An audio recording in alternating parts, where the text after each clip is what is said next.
Hello, everybody, and welcome to this edition of the Evil Quacks Podcast. I am your host, as always, Brian Jackson. Sorry I haven't been here in a while.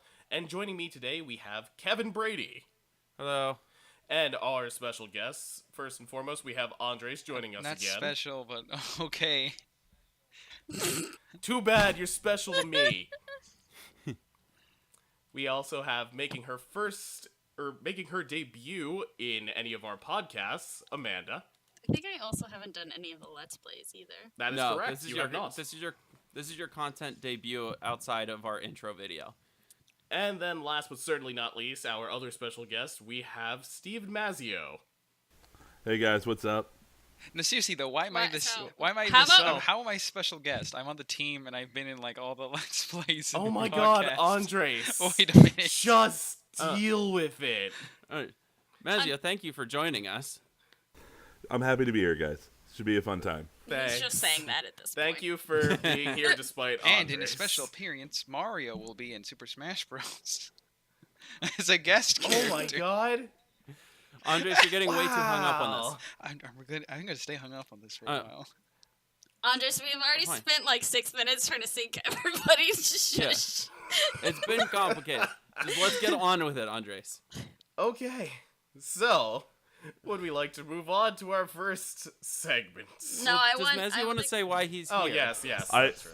I was ready for it, but then we launched into that whole thing about Andre's insecurities as a person, so. Yeah. He has a lot of problems with it. I'm Steve Mazzeo. I'm an adjunct professor for Drexel University, where I teach a handful of video game narrative courses in the screenwriting department. And what I else also do you design board games and a few other things. What? I was like, what else do you do? Because you paused, but now you're good. No, I paused so that if he has to edit it, he has a moment to edit it with. Nah, don't be nice to Kevin. What? No, always be nice to your sound editor. Yeah, I was about to say. Thank you. He can make you sound like a racist psychopath if he wants to. Sentence mixing it all. Mazzeo gets it. None of you guys get it. Oh, I'm not as bad as Alex, who asks who's editing and then... Yeah, and then swears. swears. I'm not the worst. And in theory, I'm working on a video game. So, Amanda, do you want to explain what our concept is that we're talking about today with the fine, feathered, and fouled, since it was your idea? Yes. So, we got to talking after one of our meetings about how there are some games who have horrible reputations from the community. Not so much critics, but the community itself backlashed them so hard that they either suffered profits or fame from it or completely died from it. And when we actually took a step back and started to look at these games from more of a designer perspective and less of a player perspective, I think, at least I did, started to realize that these games weren't really all horrible, or they definitely didn't deserve some of the hate that they got. And that became the fouled games. And then we also realized there's a reverse side of that, where there are games that are unjustly praised for being amazing or fantastic games, when, again, if you take a step back and you look at it from a design perspective, they're honestly so flawed that they really shouldn't have been given any of these awards to begin with. So that became the Fine Feathered. So today we are supposed to talk about games that we thought were fouled and games that we thought were unjustly praised, Fine Feathered. Yeah, so we've each picked a game for both categories. We both have a fine feathered game and a fouled game that we have to talk about today. Except one of our fouled ones is hardware instead of a game. Yes. Yes. And That's mostly because... Fine Feathered is a board game. Yes, but that's still a game, Andres. Yeah, but my hatred for that game burns so deep that I feel like I'll be able to justify it. Well, I guess on that note, we wanted to move on to fine feathered first. So do we want to start with that? No, just hit the list. Just hit the list. Let's do this. Okay. All right, so here's the thing. When you look at board games, and I'm going to use Monopoly as my example because everybody rags Monopoly, and justifiably so. They do. Well, it's an RNG generator with paper money attached to it, right? Hey, you get a small metal dog. Yeah, it might have the Legend of Zelda gimmick attached to it. All I want are the tiny little metal pieces, to be honest. That's it. I mean, I was always the race car, which never made any sense because I never cared about cars. Vroom, vroom. My car's missing a bumper, a light, two door handles. But in the Monopoly, race you car got a race moves. car. Yeah. It's an object that moves, though. It makes more sense than the thimble, which Oh. just does. It's just why. Hey man, I could throw that thimble pretty But far and anyway. it'll move. But yeah, anyway. I don't think you're using the thimble correctly. Not with that attitude. Anyway, So everybody rags on Monopoly and Candyland and all of these other basic board games because they're all just RNG generators with interesting components attached to them. And everyone praises Catan because they think it's like this great idea. But it's just an RNG generator with pretty pieces. You don't really... I mean, you can control and specifically set up, but you don't really control any of what happens within the game. And negotiations are exceedingly difficult because basically any time that you could trade, if you control a port, it's almost always better to just not trade and use the port. So, and I'm the one who's going to argue against this because I love Catan, actually. And I don't believe it's so RNG that's ridiculous because I've managed to consistently win and pulverize all my enemies. So I know that skill I have acquired has made me better at the game. And I do believe... That's an illusion. I consistently win at Monopoly. You say that, but I feel like I know there's certain RNG elements, especially with Catan. You know, I'm not going to sit here and say there aren't any. Of course there is, but I think there's still a level of interaction in a skill that does get rewarded. Because I am fully aware of how I can control the map, what I can do, and one of the best parts is negotiations because I find that like the way you end up like talking to people or seeing what people do or when they have to reluctantly accept a trade because they need to, or even when I'm ahead and I give like a really lopsided trade because I need something, so I'm okay with saying 3 sheep for 1 of anything. I always find those fun. I always find those interesting. I love the human aspect of it. I love talking to people and then us bickering or someone shouting, "Don't trade with him, he's winning." But then that person has to look at them and go, "But I need it." And I love those moments. So, I think there's a level of like skill that also like comes into understanding how you end up like maneuvering those trades. In addition to maneuvering the board, and I've been able to get some victories out of that. Understandably, I guess if something rolled poorly every time, you do not so great. But if in the beginning you hit enough, like if you're aware to hit some numbers, like multiple ones, which is part of my strategy, you can at least curb the probability towards your favor and being that you always get something, and therefore if you have something in your hand, you can work with it. Go ahead, Amanda. I think your argument of talking to people and having that trade is kind of it doesn't hold a lot of weight when we're talking about board games, because in every board game you play there is a community or a human aspect to it, because everybody has to sit around the table, gather together, and play together. Whereas with video games, a lot of times we'll just play with our screens and connected to someone far away.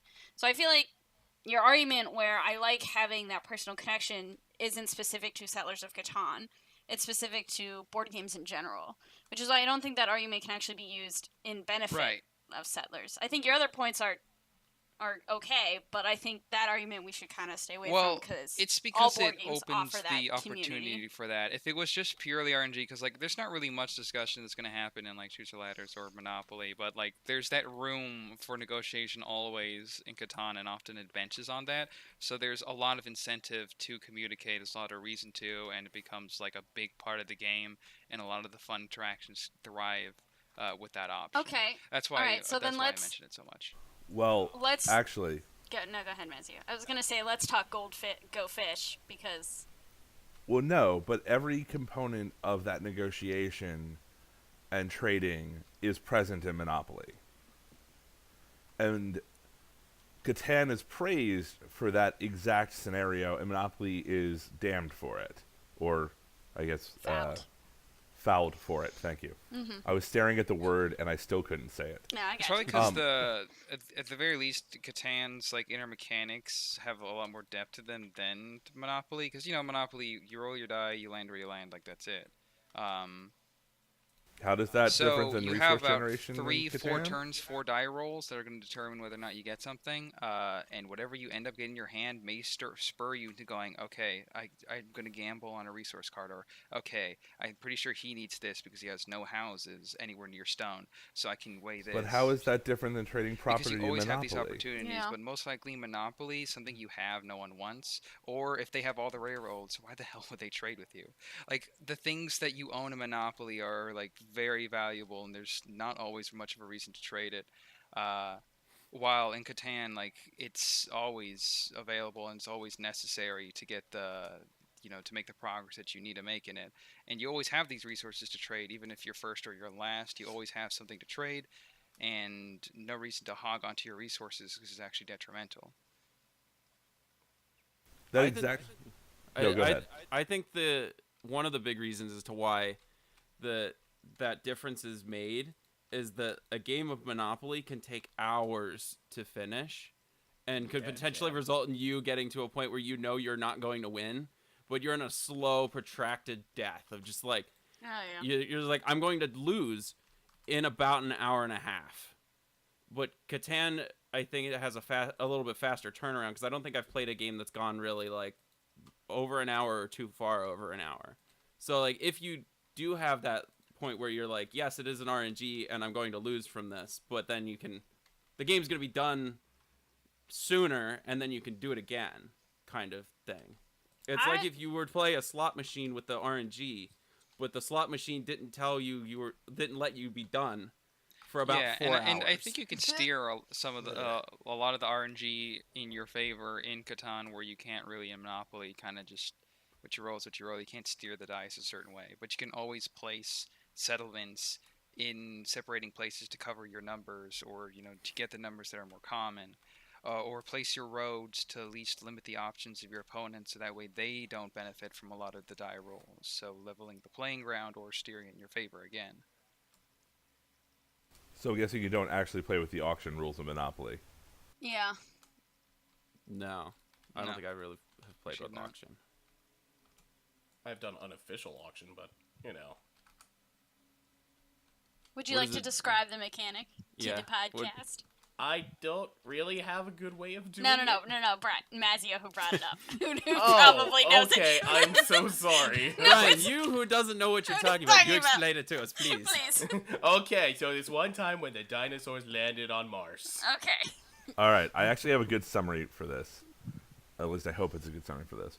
When a player lands on an unknown property and decides that he or she does not want to purchase it at face value because they either can't afford it or don't want it, or they think it might be able to go for a lower price, then the property immediately goes up for auction.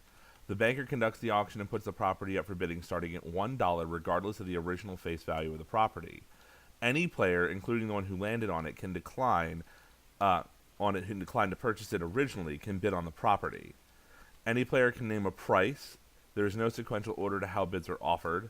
The auction continues until the banker concludes the auction with the highest bidder.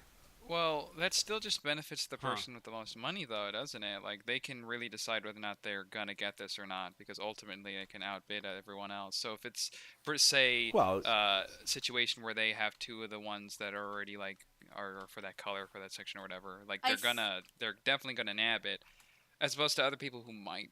I think your argument is kind of invalid, Andres. I think money is the currency in the blood that makes Monopoly go, just like resources or whatever is in Catan. Mostly sheep in Catan. But there's Okay. still... But in both games, whoever has the most of whatever that lifeblood is of the game has an advantage. So, And the acquisition for that advantage is even more randomly generated in Catan than in Monopoly, because everybody starts with an equal number of resources in both games. But in Monopoly, you get $200 for pass and go. right. You can get benefits from chance and community chest cards, but those are also equally random, like the die rolls. You can land on particular properties, but so can everybody else. And the strategic nature of that game is knowing when to just buy something for the sake of buying it, to trade it or mortgage it, and versus the construct of, well, I'm going to put this up for auction and see if I can't bleed Amanda dry because I know she wants the reds, and I don't really care about the reds, but I know she's got almost as much money as I do, and while I could buy it and try to extort her, I got a better idea. let's just bleed her out right here. Yeah. And I think that those are the equally strategic decisions that are made in Catan, and it's really just public perception, and I'll agree with the time argument on that one. Like, Monopoly does take a lot longer. The thing about that RNG, though, is you ultimately can't influence what the dice are going to say, what you roll. You ultimately can't. And sure, you can't influence how the die rolls in Catan, but you can influence is what spaces you benefit from, how much coverage you have towards a different result. You can always start gearing probability towards you. No matter what in Monopoly, your chance of moving 2 is, limited by only rolling one outcome of die. That's it. But in Catan, you can always place your settlements in a way that you will benefit from 2, or you can benefit from 12, or 5, or 6, and just get that coverage. So that way, you getting something is a higher probability than, say, just getting the exact number that you want. You can steer things towards your favor. So yes, there's RNG, understandably, but you can play with that RNG. You can really poke with it, and you can really get a vantage point by knowing how do I get myself in a position where even in the worst case scenario, I can still be pulling something, some resource to work with. And ultimately, as long as I have something, I can negotiate, I can spread out, I can try some kind of strategy, because there are several things I can build. And even in a desperate situation, resource cards, not the resource cards, sorry, the development cards are always some option I can do for hopefully another RNG option that could potentially, get me out of this funk. Right, but isn't that then the chance cards and the community cards? And the houses and the hotels and the mortgages. Hotels and the mortgages. Yeah, these are all of Monopoly. Right, so they're I don't think equivalent. they're equivalent at all. You can place your settlements to get benefits, or I can decide whether or not I want to build a hotel in this space because for whatever reason there's a really high probability that people land on But you can't control how often they're going to consistently. land on it. But you can control where your resources get put into after you get them. So, but I can't do that in Catan. You can't control when they land on it until you actually you don't know if you're going to benefit from something you get in Monopoly. You can't control whether or not people land in it or not. But you can control after you've been rewarded with the resources in Catan. You can then decide how you're going to utilize this, how is this going to affect your strategy. But I can't control when people are going to land on or whatever in Catan. I don't think Catan. You can always I can't control the odds of the you can't control exactly but you can when. You can your pick odds. of hey, 6 is common. 6 is common. And you're I can. But as I 6, clarified, you can. But I don't actually know when it's going to happen.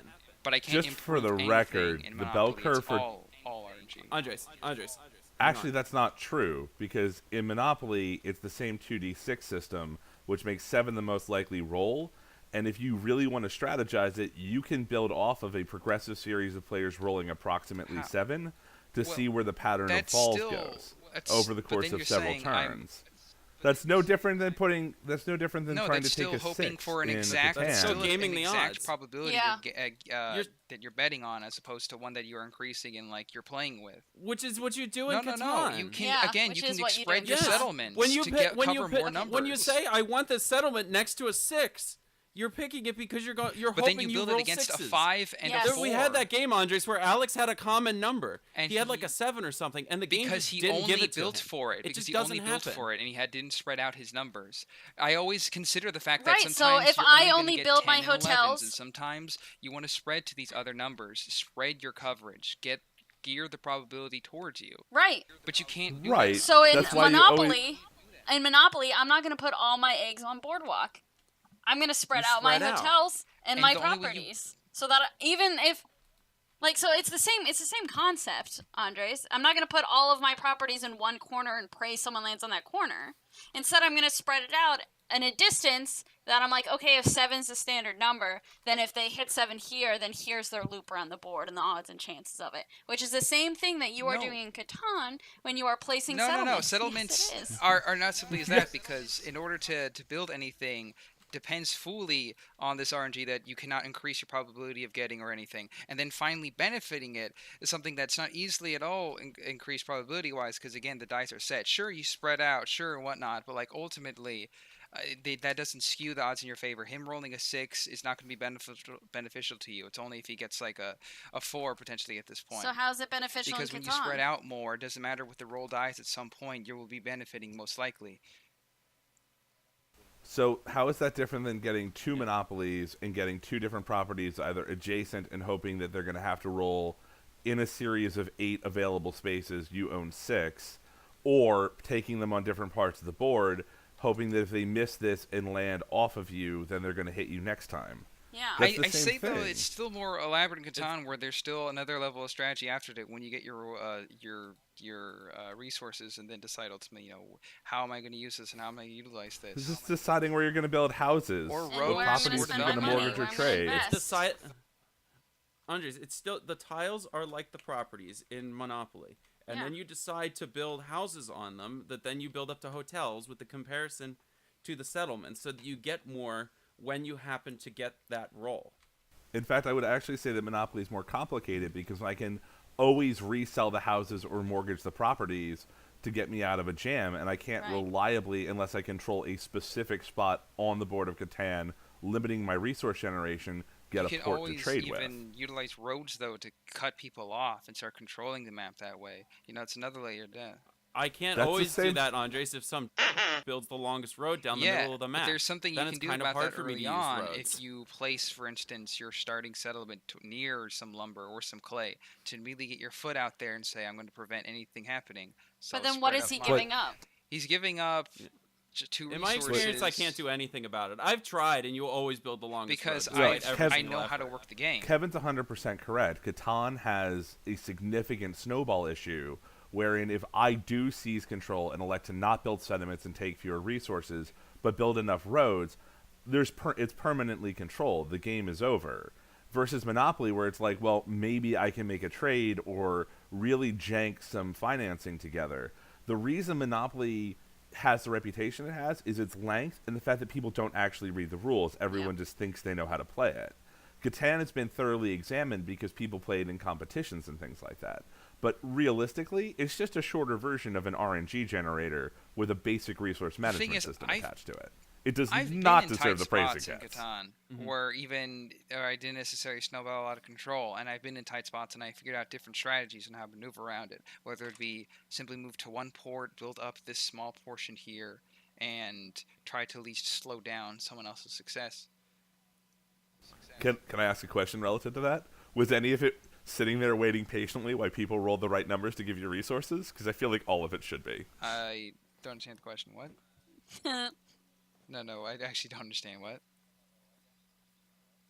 Was any of the comebacks that you described you patiently waiting for people to roll the right numbers so that you could gain some resources and have something to work with as a No, product it was of more that? of a case of I see what I have in my hand currently, and what comes next to me, I either bank on the things that happen at that moment that I get and say, this is going to gear my next strategy, or say, I can instead trade these and play the long game and say, I'm going to wait for this other roll later and invest in this. For instance, maybe the rolls right now say, if I build a city, and I can go start working towards So a city. yes, they're all roll but if they don't, dependent. Yeah. And I decide, Yeah. okay, I'll commit to the city because I'm starting to look like it'll be easier to do. But maybe I say, no, I should go for the port. So instead, I'll trade a lot of what I've gotten now to try to exchange for more clay and lumber. And then hopefully there's be a few rolls there, or even if the rolls aren't in my favor, I just take a longer route around to getting those resources by getting other resources and then exchanging them to eventually get that port. Right, but everything you just said is you waited for a roll to give you a resource and then But did a thing. but waited to see what that roll would be, and then that helping my strategy, or potentially saying, no, the next roll will be fine, or saying, you know what, this roll is good enough, and I'll work with that. But it's 100% how Monopoly works. But I feel Yeah. like there's still more thought He's right. when I play Catan. Because you like Catan more than Monopoly, and Yeah, that's I- absolutely fine. Yes. But this is a Essentially, the complete argument I'm emotional hearing reaction. The argument I'm hearing is the game has a lot of RNG in it, and then it's like, yes, it does have RNG, but I played the numbers. You can, Right. It's but like, I yeah, feel like I it's can just- apply my skill Which in is the Catan, same- and I have been able to, and I've gotten results. But in Monopoly, my skill... Because you've played it so much. Actually, Andres, I you have can not. Count cards. Actually, I have not. Wait. Actually, I've not played it that much, but I've won every Wait, game, wait. and it hasn't I- been that many, but I've So won I think- every game. But I haven't played it Oh. obsessively. Andres, Trust I me, I have not. I objection that you think waiting to manage resources is more difficult than controlling a 4-player deal with everybody getting something different from everyone else so that you can get the frickin' oranges next to free parking because you're behind, and then beating up your cousins with the oranges because they happen to think Boardwalk was all that. That is way harder, man. I think there's also an issue where Andres, you have a bias because you like Catan No. more, which I is play fine. Monopoly. We're not. No, so listen. Let me finish my Andres. point. Let me finish my point. I think there is a bias that you like Catan more because you've played Catan more, you've read the rules, and you played it well. All of us just learned today that there is another feature in Monopoly, the auction feature. So clearly, none of us have played Monopoly to its extent as it is intended to be played. We've never played it with the auction feature. We haven't. So, like, we're missing a lot of key components in Monopoly. So I think your bias towards Catan is just because you've played Catan with the rules, with everything involved in it. And Monopoly, like Mazzeo said earlier, people just sit down and play because they think they know how to play it, but we never actually have played it with its full rule set. So it's kind of hard to compare the two. And at least your arguments continue to be, well, Catan does it this way, and Mazzeo's always like, well, you can do that in Monopoly too with this feature, but that feature nobody really knows because nobody reads the rules of Monopoly. But ultimately... So I think to get it back on track, I don't think we're arguing, we're not bashing you for liking Settlers of Catan 1. Yeah. Two, I think Mazzeo might be, but... we need to go back to the question of, does Settlers of Catan deserve as much praise as it's getting? Sure, there may be some parts of it that do deserve praise, but does it deserve to be as world famous with as many variations as it has, and as heavily praised as, like, the cornerstone of the board game or community or whatever? I don't think so. My last point was going to be... I mean, That's the obviously don't think so. I've been able to play Catan the way I wanted, but because, there are certain strategies I can put in there, but ultimately, like Monopoly, kind of work with whatever you roll. But even if I don't roll well, or if I roll well or poorly or whatever in Catan, I still have something I can do and utilize, and even eventually geared towards... Because you work with what you roll. I can even deny Yeah, what it's I called roll money and wait more in Monopoly. for Yeah, what it's I called want, money. or exchange the lousy stuff I'm getting for the thing I want. I can ultimately get what I want. Which is working with what you roll. Which is working with it. So the same thing, But if I can't land get on the a bad orange space and I don't want to spaces purchase... if I never rolled like the exact movement for it. But no, you can. don't- No, you can. I'm going to land on another space. Like this whole scenario Mazzeo mentioned earlier that either you didn't listen to or didn't get. Where Mazzeo said, I'm going to land on this space, and even if I don't want the red spaces, I know Amanda really wants those red spaces. So I'm going to put this space up for auction, and I'm going to have a bidding war with Amanda so that I drain her of money. I give her that red space, but now I just eliminated her money pool to do anything else in the future, which puts me at an advantage even though I didn't land on the space that I wanted. Same concept, I rolled, and I still made something good out of it with the strategy that I But developed. that's a bit more straightforward. Same and thing easy as to what you utilize just as opposed said. to depending on 2 levels RNG, but it being like, oh, I hope for the orange space, I can't do it. Okay, oh, I hope for the red space, I can't do it. Then what next? Like that's also a problem. Wait. You think collecting sheep and grain from other players' rolls is easier than reading a player and exploiting their rolling the FOMO? red die to land on the red space in the first place. I might notice that, oh yeah, she does want the red space, but ultimately I can't control if I land on it or not. But I can always trade my We have to abundance respond for to the sheep roll, just for like you do. resources I need. Hey, Andres, I'm going to quote what you said back to you. It's using But what you roll. But again, But I only just that, argue even you if can't play the way you want to play, because if you can't land on the orange and you can't land on the red, how do you get the orange? Then I'm going to trade one of my other properties But if they for don't it. want it, Yeah. And I'm going to... It's like no, in Catan. no. If I don't roll sheep, I can't use sheep. I have to get and sheep then you somewhere can actually else. do something. I have to But it use should be what I impossible roll. to get the orange or the red or anything in that scenario. How? Because if you don't roll How? Or all these sheep. spaces, you Or can't sheep, exchange yeah, or it. sheep. But in Catan, I can always exchange even like the worst stuff I get for other resources. There's always that rule of exchanging 4 things for 1 thing. You can always do that. So even if you're getting the stuff you don't want, you can always start to claw your way out and get the resources you want, regardless of what's put against you. You can always exchange the unfavorable thing for the good thing. Meanwhile, in Monopoly, you still have to like cross your fingers for the second step to get to the thing you actually want. No, I'm just going to exchange my properties or I'm going to mortgage them. And if they don't want it, you can't ultimately get the orange spaces. You can't do that. No, I can turn it into the bank and make money off of it and profit it and invest it to another property, make it that much as deadly. Guys, for the sake of Yeah. time, I'm going to say we should probably move on pretty Wait, soon. Well, wait. we need a group consensus. I know, on I'm this. saying we should probably wrap it up. not I have- let's end it now. Okay. I have one comment I want to add to this is that people really underestimate mortgaging properties in Monopoly. Do you know how heartbreaking it is when you just need that powder blue and the guy mortgages it knowing that he can sell it to you at 4 times face value and then you will still have to pay to unmortgage it? Oh, it's beautiful. When you watch your grandmother get really mad at you and Grandma, not really be no. able to say anything.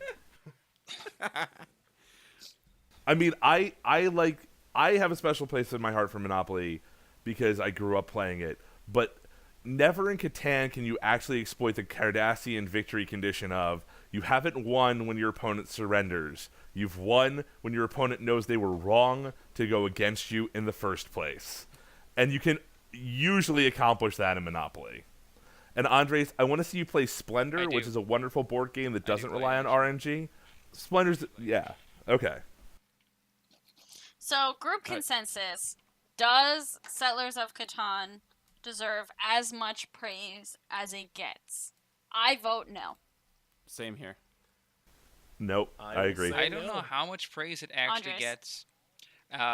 Although I think it's It's like glorified as the cornerstone Okay. to like. Andres, board at game. Barnes & Noble, it's got an entire end cap at the end of an aisle to do all of the different variations of it and expansions. yeah, and I'll all agree sorts of that stuff. if it's like At Gen glorified that Con? much, then I agree that's too much. I still think it's good. Like honestly, I'm defending it to say that I still think it's good. Do I think it's the best thing ever? No, I agree with you there. It does not deserve like to be treated as like the best thing ever. But I think it's a solid board game everyone should play. Yes. Okay. Mazzeo, what were you trying to say?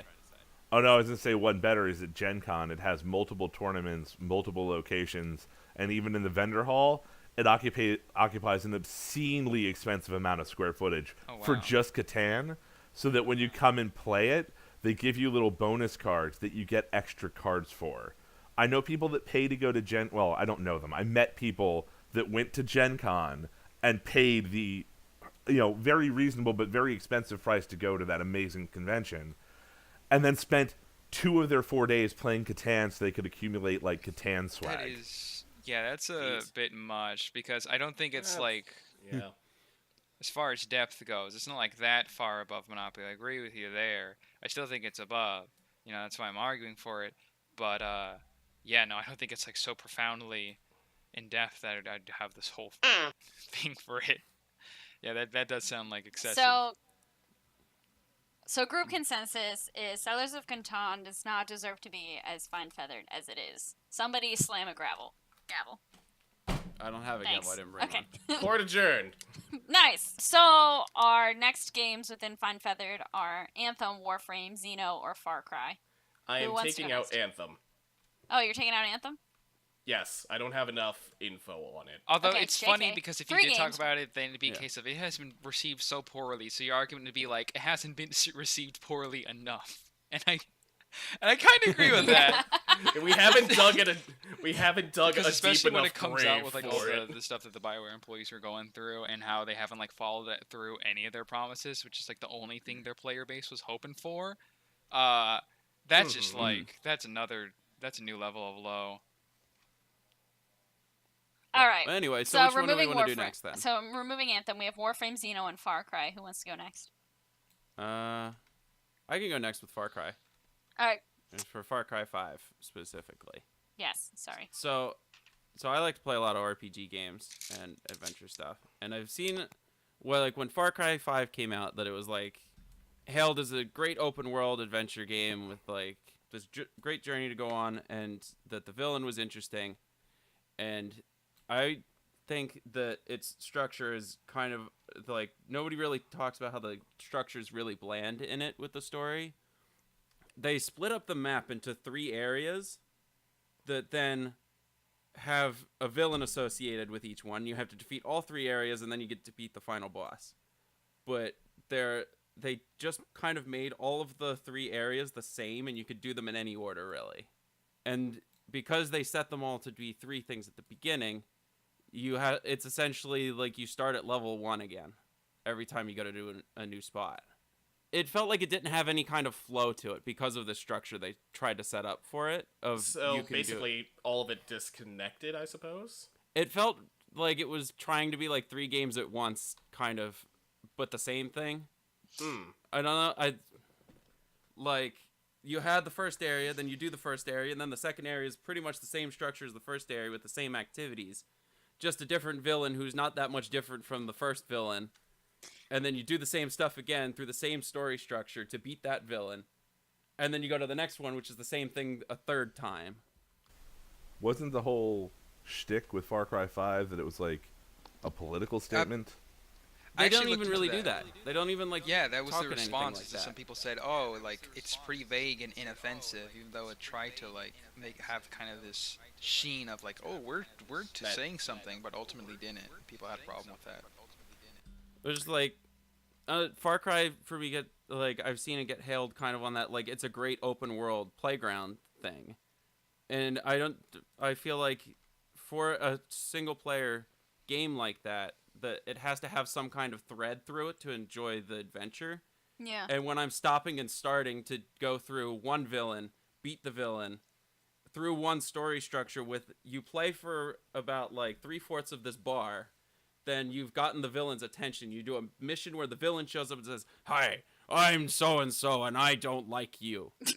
And then you do a couple more missions, defeat the villain, and then you're like, all right, I finished one of the 3 that I need to do. And then you move on to the next area, which then just has you do the same tasks again. Get to it 3/4 of the bar, which then results in a mission where the villain comes in and goes, "Hi, I'm so-and-so and I don't like you." And So, are these areas actually instances separated, or can you just walk between them? Is it It's a truly open world? yeah, you can cross between the 2. Yeah, or the 3. It's not a separate loading area. There's just a tutorial-ish area in the middle that was, I think, a separate area. So do you think, I guess, what it suffers from is that it's open world, but each area feels like it could be its own separate quote-unquote world? Kind of. And I think what it suffers from is it encourages you to do them one at a time. Yeah. And which results in that kind of repetitive arc kind of feeling. But it would have benefited, I think, a lot from maybe each of the villains are instead associated with a different kind of task. Not by area, but maybe one of them does shipping runs and you have to stop their trucks all the time when you see them. And then when you stop enough of their trucks, the truck person goes and says, "You've stopped all my trucks and I don't like you." But the trucks are across all the areas, so then you can maybe do them all at once. It sounds, yeah. Instead of isolating you're them. generally working them all together instead of isolating them, which then results in story arc done, story arc that's the same arc done again. You do it would just be do it 3 times. if it was an RPG. It'd be like getting your equipment, your party members, defeating a pseudo boss, and then starting at 0 equipment. But then not really introducing new mechanics beyond that. So instead of saying, "Let's go to the next level of difficulty and equipment and whatnot," they said, "Stop. We only made this much of the game. Start from the beginning again, and play what we already have." Yeah. Essentially. Because there's characters that you talk to in each of the areas, but then and they follow you through that story arc. But then once that's done, you essentially cut ties and move to the next one. And so you have a mission where you meet the new people, then you do stuff in the world. You have the mission where the villain shows up and says, "I don't like you." Then you do a couple more things, and then you finish it. So instead of making a full game, and then you cut ties again. They made everything. the beginning third of a game 3 times, as opposed to actually having it be once it's all together, it's the same. But instead, it's the beginning of 3 different things, so there is no real middle meat. Yeah, just structurally, it just feels like it's 3 different things. The only thing you get to carry over is stuff from the skill tree. But it's not done in any way where you're mixing anything story-wise. So it just feels like you play the same thing 3 times, almost like they're all right, we did this one arc, and then the final boss of the game. That's not enough. Well, let's just take what we have, and then Control-C, Control-V a few times, and then you have to do all 3 of them. And they're all the same thing. And then there we go. Now we have a bigger game. What does Control-C, Control-V mean? Copy paste. I was joking. Oh. Are you? I'm can't sorry, say I that do with it every IT. 5 seconds at work. No, I get it. I do tech support for a school full of teachers, so... I'm sorry I have to explain things to people. It's what I get paid for. Mazzeo, we're used to talking to Alex, who has weird gaps in his computer knowledge. I had to tell him what Task Manager was sophomore year. Huh? And he uses the ball. I don't know how. Dear. Yuck. Yeah, he uses a track mouse. I wouldn't be friends with this person. I just want to be clear with that. It is So- forbidden.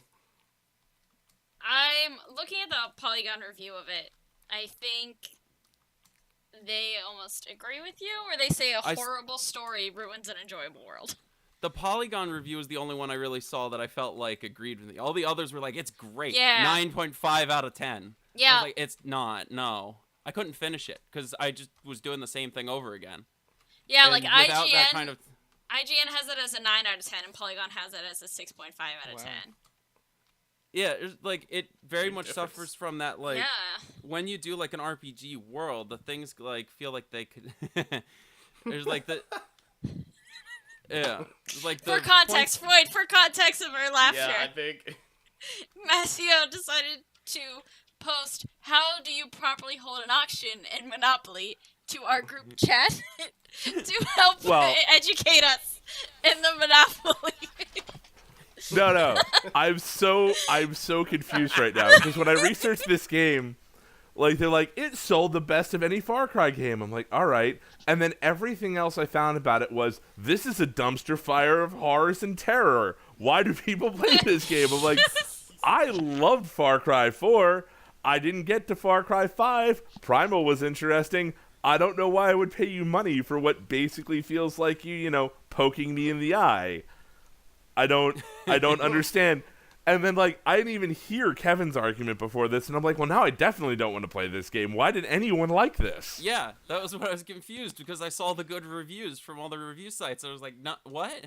Well, let's see what No. IGN says, maybe. I'm gonna read through it. Yeah. Like, But it felt like for me as well with the main villain that he suffered from the, like, aspect that the first Borderlands had with its villain, that they made every effort to fix with Handsome Jack in the second one. Of the villain is there at the beginning, and then you don't really hear from him for about like 30 hours, and then you defeat And then him. suddenly they're back. Oh my god. Yeah. But I mean, when you look at the Metacritic scores, it's at best a B-. Polygon gave it a 6.5 out of 10. Yeah, worse than IGN And- has an 8.9. Yeah, I think it should be worse than that. Yeah, it's not fun. It's like 5 different types of tasks that you just do on repetition, on your own. I'm willing to agree with this sight unseen because I was like, maybe I'll get and play this, and I did like an hour's worth of research, and I'm like, I'm never gonna play this game. It sounds horrible. And So- I do want to put this down before now because I'm gonna get if I don't, I'll get like hammered with my fouled game. My biggest gripe with the way this is structured is it's meant to be a single player game. That's it. Oh, Like Far Cry and it 5. feels, yeah, like it's meant to be a single player game, and it just feels like rote repetition. And I feeling in that kind of single player game is that there should be at least an engaging story to drag me through, and it's nowhere even near that story wise. And then the structure just makes it worse. Yeah. Because like even if Red Dead I got almost like feel like ever repeated itself or got boring, the story is always awesome. Yeah. check out the Red Dead Redemption either podcast or Let's Play you guys did. Yes. I still haven't finished it. Okay. I honestly think after hearing Kevin's point that it kind of reminds me of your princess is in another castle Oh. type deal. Where- That's a platform. like, With But- the moving goalposts. yes, Open but world. Jeez. no, From, like, but 1985. the game Yeah. flow of it, like Mario. I think the reason Mario was as popular as it was, or I accept the repetitiveness of Mario, is because there's new mechanics introduced, and like new. They're not sets or islands, but like whatever Levels. new stages. Worlds. Yeah, worlds. So I know that even when I leave this world and I go to the next one, yeah, I'm gonna still be jumping, and my princess is probably still gonna be in another castle, and I'm still gonna have to dodge those bullets and step on these turtles. But they do start to add things like, oh, maybe this one has ice on the floor. Maybe this one has spitting fires of death. I mean, I'm old enough to have played that game when it came out, Yeah. and I'm gonna just describe it in a metaphor here. You remember the first time somebody you really wanted to touched your crotch, and you were like, "This is even better than I thought it could be."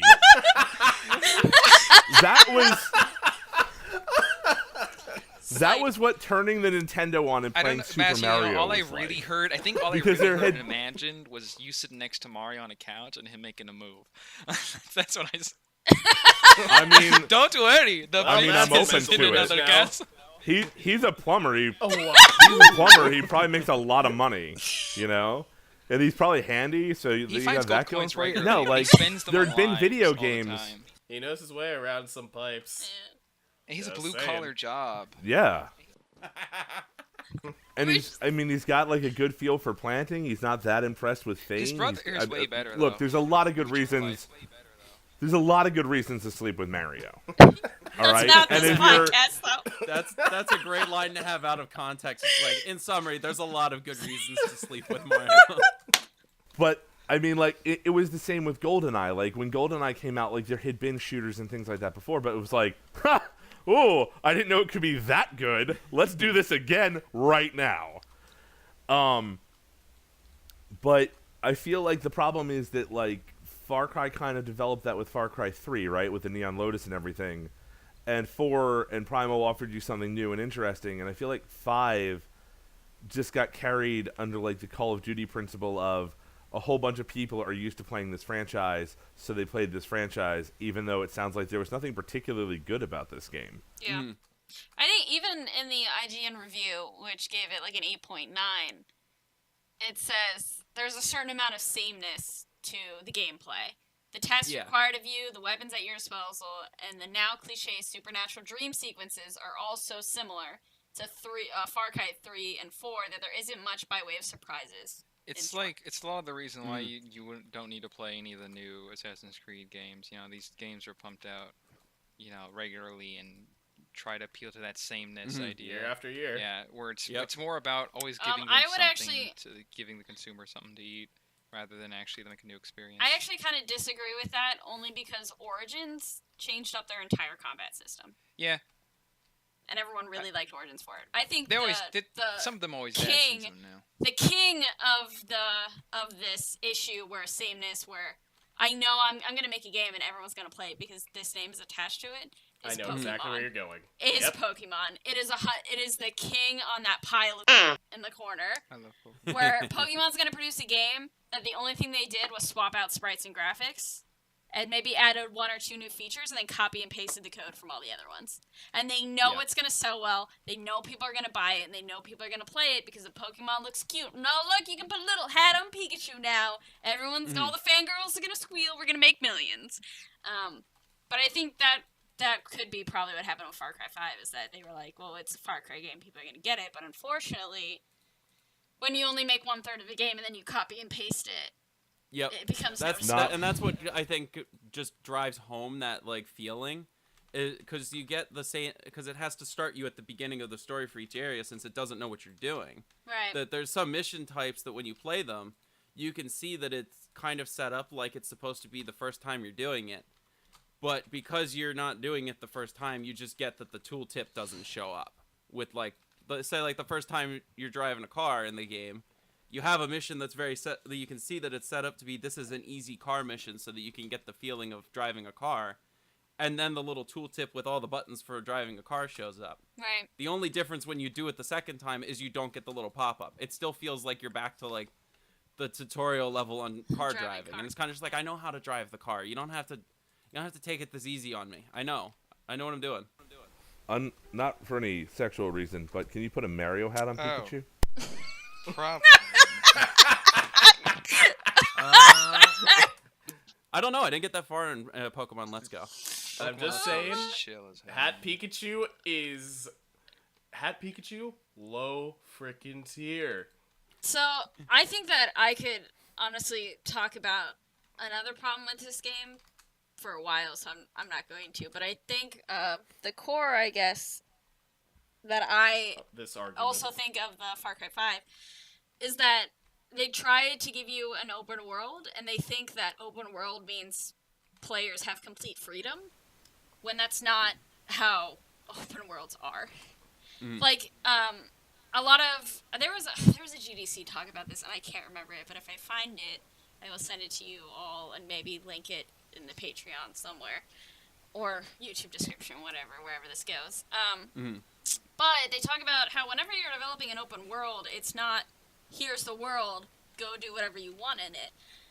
In fact, the structure for designing an open world game is so much more rigid than a single player narrow game.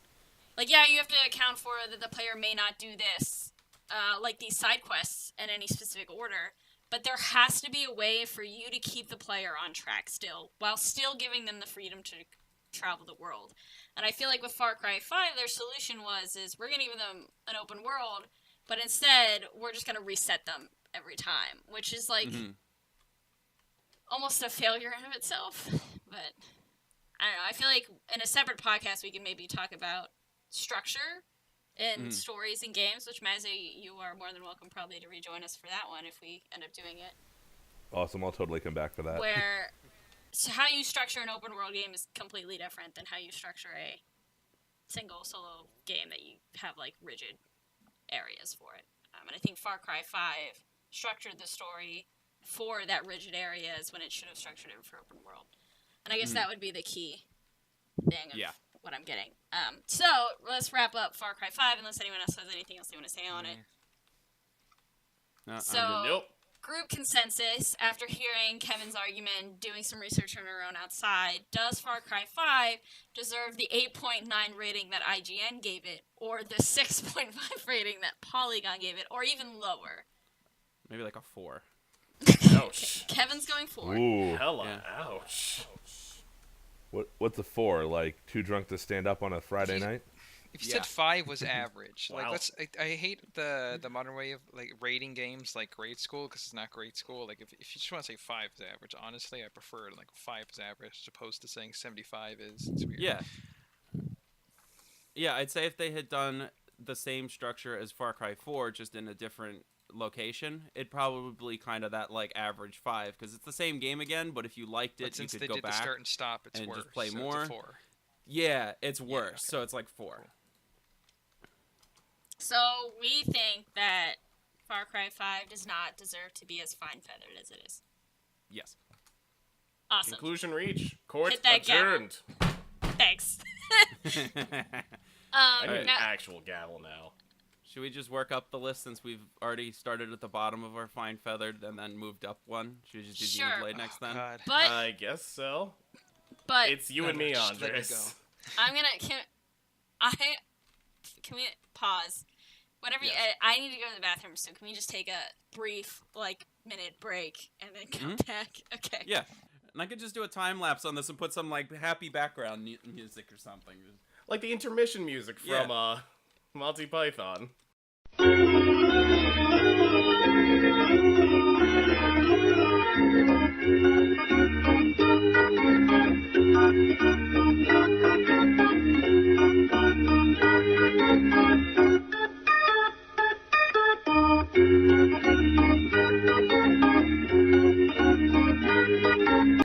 Everyone's It's very back. difficult being an artificial intelligence and just trying to guess when how long it takes other humans to go to the bathroom so I can come back at the right moment. I didn't listen to it, but I'm sure it was very funny. I kind of want to write that down as a Sam line. Oh now. shit, that's a good idea. Go, absolutely go ahead. I actually did not hear what he said, but I'm sure it's a good idea. So everybody's back. Yep. Let's move on to our next of the fine feathered, which is going to be Xenoblade Chronicles 2 specifically. Yeah. All right. All right, so Andres, wait. Just let me- Where do we start? Just Before- let me. Before we begin on this, Okay, I'll just throw in. Wait, guys, wait, Mazzeo. Yeah. can anyone define for me what the hell praise qualifies for this game? That's a good. So they freaking praised it because question. like it's gotten solid reviews. Many people say, "Oh, I love this game," you know, his favorite and whatnot. as an adventure. Yeah, it I haven't looks heard too many bad nice. things about So I it. think- Like I've only seen positive stuff. I think the praise comes from comparing it to past Xenoblade games. But In if we which case, No, I think past that does an Xenoblade even worse games job for were it. also praised, and I love Xenoblade Chronicles 1 was 1 and X. very well done. Okay. I I've didn't get all into I've heard X is very that much, it's but- much better than the previous games. And whenever that's what I looked it up. disagree with full-heartedly.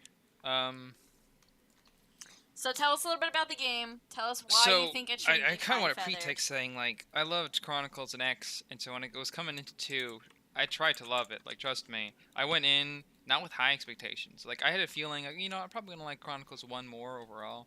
But you know what? Like, I'm probably gonna play this more. So I came in pretty like positive, not too positive, but like positive, open-minded, ready to forgive this game, ready to like love this game, and I came out loathing this thing beyond measure. So like something happened. Didn't you not even finish it? That's how bad it was. But no one say, oh, you haven't finished it, so therefore, no. I went to 80% of the game, and trust me, if by 80%, if by very 80%, far in. I like hate it as much as I did, whatever happened in that last 20% would not justify the rest. That's not how things work. It's not like, oh, I hated it, then 81% came around, and just like it's the best thing ever. That doesn't happen. That does not happen for a JRPG. And like one of the worst parts about this is how many hours you have to pour into these games, the JRPGs. So yeah, by the time I was done with it, it took me about 120 and hours. And I can safely say it wasn't worth it because I pretty much find flaws in just about everything in the game. As far as story goes, I think the story is pretty lackluster, confusing, convoluted. Even the dialogue is pretty bad. Lots of convenience in a lot of places as well, which examples. So, okay. A lot of it comes down to there's a very big twist, I think, actually right after where Andre stopped. In which case, the power of friendship comes in again and revives the dead. Yeah. And it's like, what? No, this shouldn't have happened. This is just convenient so you could keep your main character going because plot. They also have plenty of plot holes because there's a part where they establish a guy is as fast as light, which as soon as you introduce a character who is that fast, how is he not cut off my head already? And they did not justify it well enough why he hasn't killed me. He was right there and he tried to kill me. Why didn't? He's as fast as light and he clearly has the stamina to continue zipping around killing us all. Yet he doesn't. I mean, he did kill us once. Yeah. He kills you at the very beginning and of the he game. doesn't. I'm sorry. And it's just so mind-boggling. And the way they had to make a Mexican standoff was, oh, I have a satellite in the sky. First time we hear about this, I have a satellite in the sky, and it shoots a beam of light, and it will destroy me. And since a laser is as fast as light, I can destroy myself before you can slash me. And it's like, I guess you have a space satellite that does that for sure. But why didn't he just kill this kid before you pointed out that you had the space laser? Like, he had, like... Andres, hang on. Just so I'm 100% clear on this. The plot line of this game is a cross between the second Care Bears movie from, like, the late 80s and early 90s and the failed James Bond movie Die Another Day where Halle Berry's the Bond girl. I would have to see both of these things to confirm. Friendship resurrects somebody in the Care Bears movie. That's what I figured. And there's a space laser that they try to drown James Bond with by melting an ice castle in Die Another Day. Really? And the entire plot of the villain in Xenoblade Chronicles 2. He doesn't even look like... I'll go into character design later, but like... This guy, I think my lowest point with him was the one that the scene that made me like especially foam in the mouth was when there was like a plot hole. I forget what the plot hole was, but all I remember is he had to explain in a very boring monologue to the heroine that this is why this plot hole is covered up because of this reason. He spends like a whole paragraph trying to plug up this plot hole, and it sounded like a bunch of jargon. Like it was literally they realized afterwards, oh wait, we have to come up with an excuse to justify this, and it was sloppy, and there were more than one instances of that where in order to like kind of move around this weird convoluted like structure they built, they had to have someone explicitly say why it's not a plot hole. I swear, please, I promise you. And it's crap. We had to write this in because we realized almost before the game was out. However, his entire driving force, this bad guy, is because my master told me the world is I bought it. That's it. And so he goes on a rampage to go and destroy the world using the power of a giant freaking robot. Yeah, so the story's not that interesting. It's long, and I swear people get Stockholm Syndrome when it comes to this game. Because you have to play for so long that I feel like people just, like, have no choice but to like it because they spend too many hours. Even, like, the characters I remember like Zeke when he was first introduced because he was funny, but as soon as he gets added to the party, he's no longer has any funny scenes, and he's just like a guy. He's just a guy now. His He's character not. He's shifts. no more like this funny, like kind of over the top dude who's confident. He just becomes a party member. Also, Morgana makes no sense, even though I like her design. Morag, sorry. She doesn't make any sense because they introduce her as the strongest blade user. She's only like 5 levels above you when she joins your party. And yet you beat her on the first try? So it's like, this is their strongest blade user. We are concerned about the status of the world. So our protagonist, I'm guessing, like, with that as evidence, boils down to, is it our protagonist who is strong? Or is it the blade who he wields that is strong? For him.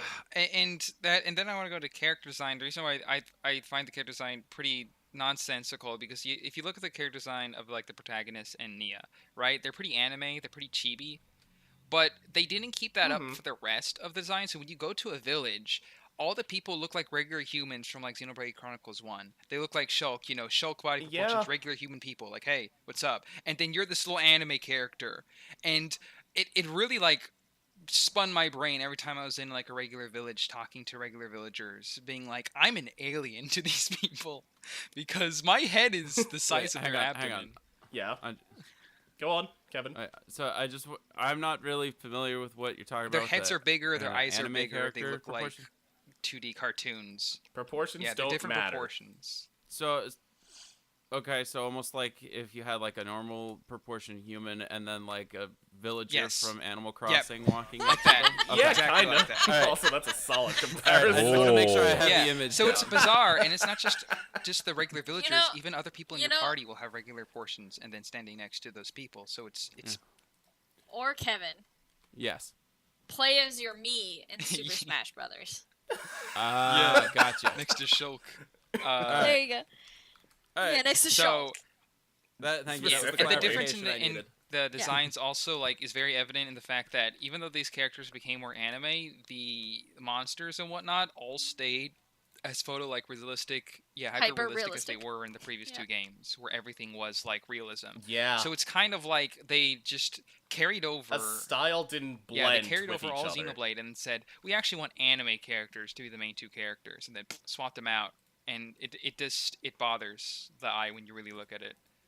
So clearly you have a lot of things to mention in this game, but for the sake of time, let's narrow it down. So you pick two main things that you think make this game not fine feathered. So currently, just to give some background, Xenoblade Chronicles 2 has an 83 Metascore and an 8.7 user score out of 10. Polygon gave it a 7.5 out of 10. Yeah. But so did Game Informer. Yes, and so did Game Informer. And when I'm looking at user reviews, there's only 42 negative reviews and 312 positive reviews. So, so let's pick 2 big things why you think that 312 positive reviews are crap compared to the 42 I'll just say, like, story, which includes characters and their designs and so forth. It's the big chunk that we discussed so far. And the second chunk would really be the gameplay and how it becomes stale quickly. And the combat doesn't make sense because... Combat takes to kill a bunny will take, like, 5 minutes. And it's still a JRPG. Bunny. So it might be holding an I-beam in its right hand, but oh my god, it's just a bunny. Grinding is a thing. And so, like, it takes forever to grind. And the combat is not built for small encounters, only for, like, bosses. So, all your tiny encounters are awful. So that's another thing. We also have to analyze this with a different lens than other games. Than a player, but also than other games, because this is a JRPG. So it is definitely tailored to a very niche audience, as most JRPGs are. So let's not compare it to other open world games that involve fighting that are not. No, I know. I'm just saying in general. Whenever we continue talking about this, we have to analyze it, one, from not a player, but from a designer perspective, and 2, knowing that it is a JRPG designed for that niche audience. And also, I think moving forward and maybe what we should have done with past games is I'm gonna say that I think Kenneth, adjunct, he was an adjunct professor, right? I think he he's taught still playing there. games. Yeah. I think Kenneth said this in playing games, but if it's not Kenneth and I misquote someone, might be. But instead of just immediately leaping at the designers' throats and saying this is bad design, let's also try and think of why they would design something that way, and maybe then we can figure out their reasoning behind it is flawed because of this, and it gives us like a more deep depth approach to it. Does that make sense? Yeah.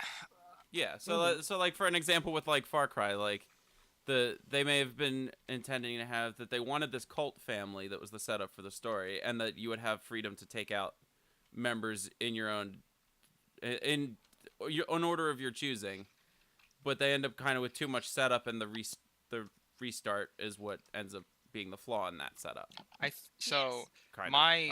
Reason why I think they ultimately the story and the characters failed is because I think they wanted this like wide array of like crazy designs and creative designs, but it ends up making the designs incoherent.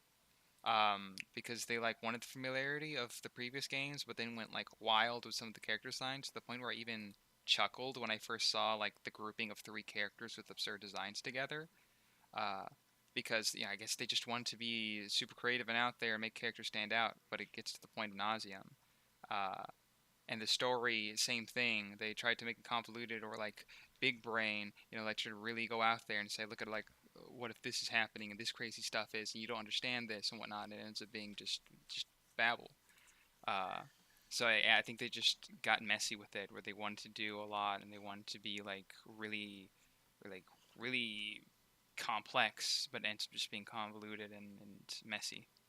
And the combat, I think they wanted to up the boss fights and have this feeling of combos and chaining and whatnot, but ultimately did not scale that down so that way it would work with common enemies and on repetition. So they built this system of being, it's cool if you fight a boss. You can chain your hyper combos and stuff, get your orbs and snap them. Isn't that cool that you're doing something in a boss fight?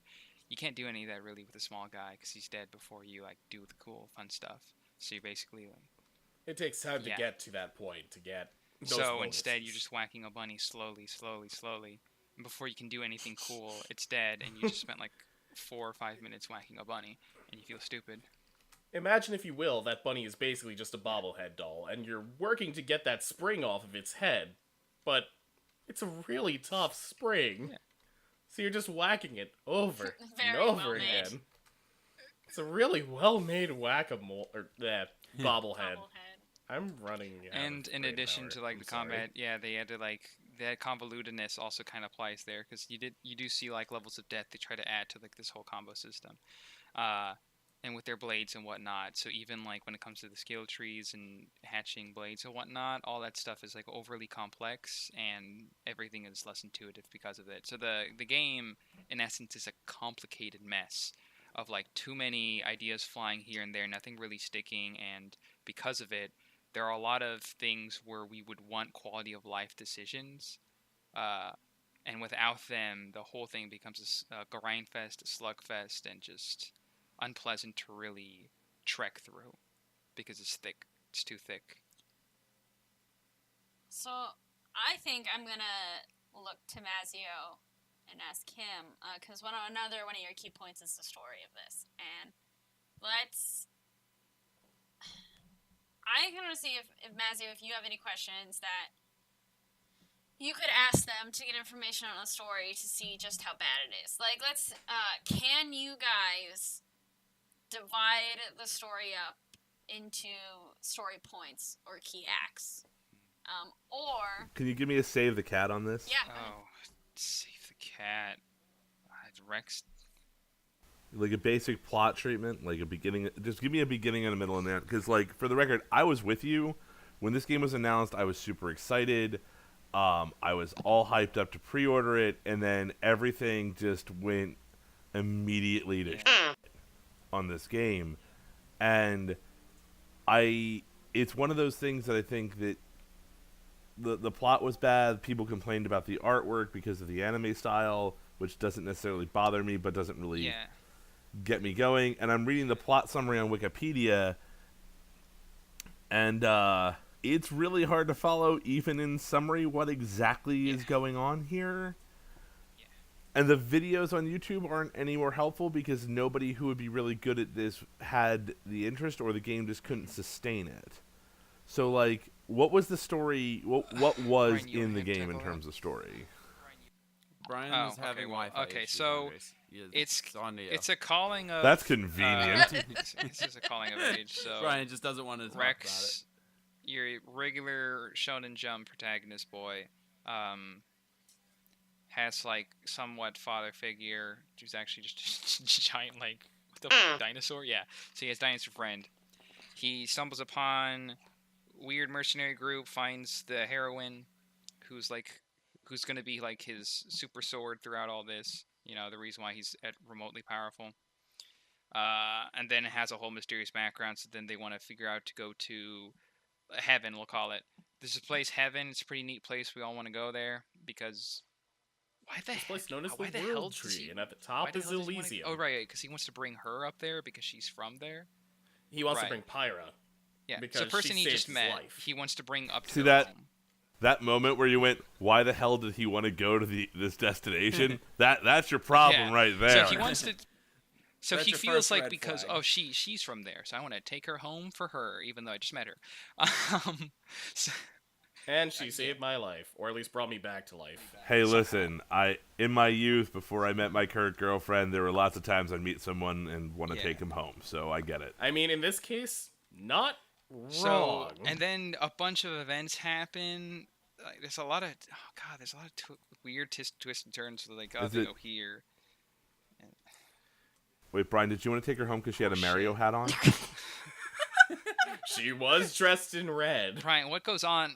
Can you So, explain the meat? hold on. So, Brian, Yes. Brian, you had Wi-Fi issues at a very convenient moment, so let's fill you in. I asked- heard a good I amount of explained the it setup. afterwards. Like, So as soon as I I restarted asked my router. Mazzeo. I asked Mazzeo to give his input on the story and where it fell flat, where it failed. Mazzeo said he struggled to even follow it while reading the summary on the wiki page. So if you guys could give him like a brief, here are the story and plot points of it, go. So Andres started going, but Andres hasn't finished the game. No, I got so- up to 80%, so I Okay, could tell right. everything so- but the ending. You got a Like good the way last of chapter or two. or amount of the way through. Okay, so boy Rex, yeah, he exists. He's a salvager. He gets asked to go on a job. The job results in him getting killed, but finding the Aegis, a magical sword with a person by the name of Pyra, who is the embodiment of it. He gets killed. Pyra's like, "Yo, do you want to live?" And he's like, "Yeah." So Pyra brings him back to life using part of her life force. They go on a magical adventure to try and bring her to Elysium while fighting off these dudes by the name of Torna. Or at least that's their organization Wait, group. Elysium from Greek mythology, Elysium? Yeah, I guess so. Let's just call it heaven. Yeah. Oh, good lord. Well, that's not entirely I equivalent, know. but okay. it's- So, adventure happens. They're fighting off these dudes by the name of Torna. They accidentally cause a war, but apparently that's not even relevant. That doesn't get dwelled on for very long because they're like, nah, we have our own problems to deal with. They fight for a little while. They eventually get to a point where Torna undermines them and gets the upper hand. They eventually kidnap Pyra. They take her away. Rex becomes a sad muffin because he's like, I don't have any power anymore. They go into a place. They find this third Aegis, apparently, which is supposed to be more powerful. But it turns... Wait, did I... Wait. Where was the second the bad Aegis? guy. Did I miss that in this? Yes, it's the bad guy. He's revealed that at some Oh, point, like in okay, offhand good. dialogue. He reveals it right after. Oh, no, don't even defend No, it. I'm Just not keep defending going. it. Screw it, Okay, it's so... bad. Okay, so... After they hear about this third Aegis, they get to the place, they see the sword turns into dust. Because it turns out... Are you ready for this? Are you ready? I'm No, already I too should tell him. sober I for should this. tell him Keep how going. I figured it out because I didn't see it fulfilled because I beat this part where the sword disappeared, and I looked up and I looked at my screen and I said, "Don't tell me, the sword was in our hearts the whole time." And Brian, was I right? Yep! Yes, exactly. The sword or the Aegis was the friends we made along the way in our hearts, yada yada friendship. Oh. Okay, all right, that is literally the plot of Care Bears 2. Only that takes place in a summer camp. Camp. And then there's Yeah. a bunch of like Yeah. convoluted stuff at the end where it becomes connected to Look, the other look. chronicles via Some- convoluted means. So after that happens, it gets revealed that the bad guy's like, yo, I want to destroy the world because my master told me the world is. Wait, can we pause? Yes. I just up until you said that like it was in our hearts all along, and my brain was like, that's the end of the game, right? No. and then you were Yeah. like, nope, JK, plot Nah. number 2, world domination. Wait. Still- Hold on, there's it's only a little great bit more. eagles yet that we have to deal with in It's here. the last bit, Brian. The bit that I missed because Yep. I was fed up. So they go to battle. We find out, oh my god, bad guy is Aegis number 2. And he wants to destroy the world. Is it because his friends are evil, so the Aegis of evil is in his heart, pers- and now you have to rub? Actually, yes. You have to that rub is hearts. exactly it. Oh, for sake! The guy who awakened him had, like, was Do the you- most cynical guy on the planet and was like, I hate this world. And then he's just like, I too hate this world. Oh god. The team that wrote Kingdom Hearts makes Can we replace the word darkness with bees and it'll still Yeah. make sense? Bees? So they have that encounter, they learn he's the second Aegis and he's gonna destroy the world. They eventually make it to the base of the world tree, they climb it for a little while. Where is that relative to the ramble of things that we've been through? Is this just like a new place that we're going? Oh, the world tree is the thing that leads up to Elysium. Basically, take like a giant power pole. Nope. Just keep going. Okay.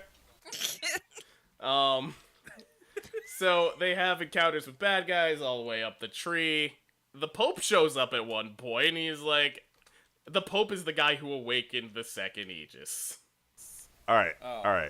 I thought you were gonna say the Pope Francis was in this game. And you're like, what? Pope Francis was the bad guy all along. Another shocking twist. Would have made more of a religious statement than Far Cry 5. Yep. They fight off the Pope, they kill the Pope, that's neat. Then they get to the top, and they're like, yo, this place is actually not a tree, it's a mechanical giant thing. Oh yeah. What? It's a space station. Oh right. Heaven's a That's lie, no kids. moon. Yeah, that's Yeah, no It's a moon. space station. It's a space station that had crashed onto this planet. Uh-huh. And then at one point, before they even make it to Elysium... Oh, wait, no, they do get to Elysium. Elysium is this barren desert of a place. And they're like, oh my god, it's worse than we thought. Oh, no. It's not what we wanted at all. The real Elysium was. Womp womp. And they walk around for Cue a little sad bit. Charlie Brown music. They walk around for a little bit. Do-do-do. Do-do-do. All I picture is that gif from Arrested Development. Yep. I just can't continue. They walk around for a bit. They find this dilapidated church. They go into the basement. And, oh, there's God. Huh? Yeah, there's God. Who is... Oh, I thought the Pope was coming back. who is a alter ego of Shulk. From previous. Yes, from Xenoblade Chronicles 1. You might recognize him from such titles as Smash Brothers and Xenoblade Chronicles 1. You're right. Uh-huh. They meet God. God tells them, yeah, you're fighting for, like, basically nothing. This world's gonna die soon with me. Oh, good. Then Rex leaves with Party. They find Malos a little Bad guy. higher on the tree. Wait. Just stop for a second. Yes. So what happens is somewhere around the 90 to 92% All of mark these of things this are revealed. game, All of these things are. when you're Yep. supposed to be getting to the Master of Two Worlds on the Monomyth cycle, you're literally told by the creator figure of this world that your quest has been meaningless. Basically. I'd have broken the disc and mailed it back, the cartridge, and mailed it back to Nintendo. So, after... Thank you for spending 100 hours here. Yeah, you so I wasted really need your to beat the time. last like 2 chapters. No. So then you go on, you find Aegis number 2, aka Mouse. Why? Because reasons. That's it, like, he just told you, like, the world's ending, there's nothing you can do. Yes, you and still because continue. reasons, we decided to continue. Oh, dear. Look. I'm not going to judge anyone, on this podcast lifestyle or anyone listening to this podcast lifestyle. I have never done cocaine. But were the Lord Almighty to tell me the world was going to end, I wouldn't spend it finishing a meaningless quest. I'd be Yeah. sitting on the sideline eating some nice pizza. No, dinosaur What? I mean, nuggets. The No. world is ending tomorrow. I was like, okay, I'm gonna go in and finish my work shift. Yeah, wait. Oh, I wouldn't even do that. Zero consequences. I'm going to go buy all the bacon, and I'm going to do something really I'm fun gonna for put the Mario last on the night on Earth. TV. Take off my. Wahoo! Let's pull up DeviantArt and deep dive this. Let's go. All you need in life is bacon and Rule 34. Oh my god. Well, I don't. Alright. okay. I mean, you can. So- Are there any you more can stories finish so we this. can move on to Yes. the next game? Because we haven't even gotten to our like There's- fouled games yet. Dude, there's story. No, I don't even think you have to. The problem is there's no. We're at the there's- end. I think the point is that So- it's, I mean, it's if you- gotten that convoluted already. Yes. So, well, wait, Actually, let's hear what Mazzeo says. Go ahead. Structurally, you're not at the end because the end implies a beginning and a middle, and these are just a bunch of meaningless events that all happened in a sequence that you happen to experience. Like it's like, listen, you get up in the morning, you go to your car, and you get to work, right? That's not a story. That's just not a story. Like that's a thing that happened. Yeah, it's a sequence. And it of doesn't events. create a heightened sense of reality. It doesn't actually adhere to any of the story structure from anywhere else. So the problem with this game, it sounds like, and I will not know because I'm never going to play this now. No offense, Nintendo. I love what you're doing at the Switch, other than apparently this. But it just doesn't seem like there was ever any gravitas to anything. Like the expectation was that you're going to go out there and grind, and while I get that for a JRPG audience, sometimes that is enough, I don't think you can honestly look at an audience at any point and go, the quest, the story, and your effort have been meaningless as an actual existentialistic crisis, and then say, well, there's 2 more chapters to go. Yeah. Like when the villain says your quest has been meaningless, what the villain is saying is, I'm going to beat you. But when God looks at you and says, your quest has been meaningless, you're like, well, oh, I guess I'll just leave this sword here then and go get a cheeseburger because it doesn't matter. Did you really want to finish your summary now? No. Yeah, exactly. Yeah. So like obviously, Hey man, I just gave you the Sloppy, summary because y'all but like asked obviously for it. sloppy. I'm gonna give this game I did not play but researched and listened to the summary of a 2.1. And there's like Out one of nice thing I 10. have to vent about, but oh god, I'm gonna sneeze just thinking about it. There's like a little mini gotcha system in the Oh. game. Huh? That's your. There's What? a mini Oh, gotcha yeah. system in the Wait, game, wait. And Get at your new first You blade. it's sneeze cute, when you're but frustrated? then you realize.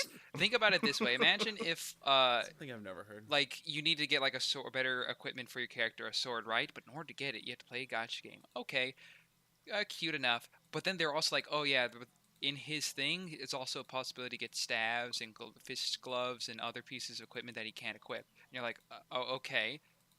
But and if you get one of those other things, you can't give it to one of your other party members. Wait, so what? So I have to hope for a Huh? sword. I have to hope that sword is good. And if I do get something that could potentially be good on a different character, I can't like help myself. Nope. That's how it works.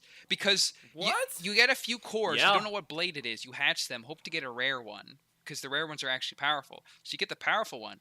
But the powerful one, whatever it is stuck on that character unless you have a really rare item in the game, which you pretty much will get like 1 or 2 of. So you have to make that call like only twice. Otherwise, a rare blade that you get, if it's like a healing blade and you get it on your DPS guy, tough luck. Yeah. What? I feel like I'm watching Lethal Weapon 5 from It's Always Sunny in Yeah, Philadelphia tough right now. luck. And I cannot tell you. So it wasn't even just hoping for a rare blade. It was hoping for one that was relevant to the character, which is too many levels of gotcha. All right, I remember like hatching things for the healer and being like, please heal, please, just a healing blade. I don't care what it is. I don't care if it looks the dumbest looking thing ever. I just want something that's the healing weapon. No, it's a DPS, dude. I'm going to lower mine to a 1.8. Yeah, it sucks. So, I'm in agreement on that one. That sounds like that sounds like a solid score. group consensus is that Xenoblade Chronicles 2 does not deserve the 83 Metascore or the 8.7 user Absolutely score not. on Metacritic or the 7.5 score from Polygon. But actually, when analyzing all the design choices and the issues and the story, we're putting it at a low 1 point something. Yeah, it's and Yes. Yes. For its environments, I And will the give worst it a thing 2. is this is a JRPG that requires hours and hours of play. And so you spend hours with that. You spend hours with a 1.2. Countless hours. You trust me. All This is right, brutal. so Amanda, you wanted to talk about your game, Warframe. We're at Yeah. it. Move on. But Oh, Yeah, we before I do, I just want to say we may want to divide should. up this into 2 podcasts. yeah. All right. In Alright. summation, Xenoblade Chronicles is not good. Moving on. Wait, gavel. Thanks. All right. Is it even worthy of a gavel? No, a jurisdiction still has to be made here. Yes. This is my court. I say when I get to hit things with the gavel. How's it your court? It's my court He now. asserted He is the dominance. he is the podcast host. He's Number been out one- for Yeah, 2 I- episodes though. Yeah, I- and I'm the host. I really- You made You me definitely- the host. Hold on. You definitely set tone very well, Brian, when you said, "As always, I'm your host," and then followed that comment up with, "I As haven't always, been here I in haven't weeks." been here in He's missed the last 2 episodes. As always, you're actually here this time, host Brian. Listen, I'm a busy man. I got lots of things to do. As always, as the All right. tardiest member, I'm here. Warframe. Yeah, you I'm the can't. first Alright. You got to member get that of the 120 DK hours crew. of Xenoblade Chronicles 2 into your life. Okay. Yes. Yes, let's go. Warframe. I want to preface this with, even though I'm gonna argue that this game does not deserve the praise it gets, I do still play this game. So it's not nearly as bad as Xenoblade Chronicles 2. But I definitely don't think it deserves to win 3 awards. But it just did. Who has played Warframe on this podcast and who has not? Not me. I have played I it for have. about 2 hours. I have not. I think I'm like 30 or 40 hours into it. Not me. Andres? I didn't hear this. But I know what it is. So Warframe is technically you are piloting a suit through space with ninja skills, which sounds pretty cool if we were to just leave it at that. But my issue with Warframe is that they never picked a focus and stayed with it. So, or polished it, for example. That's your issue with That is Warframe? that's my main big issue with it. I have a lot of issues, but I think it boils down to them never polishing anything. Like, for example, they came out at the very beginning with just the same map look, the same feel. You ran around, you had 2 weapons, and that was it. And then they added in new maps with new textures. And you're like, cool, this is great. And then they added in more weapons. And then they added in melee. And then more weapons. But they never stopped to look back and be like, we should probably polish the shooting so that the shooting feels nice, guys. Or maybe we should balance this so that some people aren't doing 80,000 damage per hit. Or I don't know, maybe we should stop adding 30 plus frames and instead figure out why people can't exit this mission because it won't extract them and it keeps getting stuck. Or I kind of excused those problems when it was in beta, which it was in beta for forever. But now the game has been out for a few years now, and you still have these simple issues where every time you do an Arcwing mission on this planet, it's gonna fail because it can't extract you. Because it doesn't register you as being in the extraction zone. Which means any benefits you would have gotten from that mission, maybe you need that mission to farm things to get pieces for parts, can't do it. Because of this bug that has been around for years. But instead of fixing that bug, they went through and they added quote-unquote open world sections. So then they just keep adding new things, like skateboarding. Who doesn't want to skateboard? And I'm just like, why? You guys at one point need to stop making yourself a game that wants to do everything and focus back on your core and fix it up and polish it. That's my main issue with Warframe.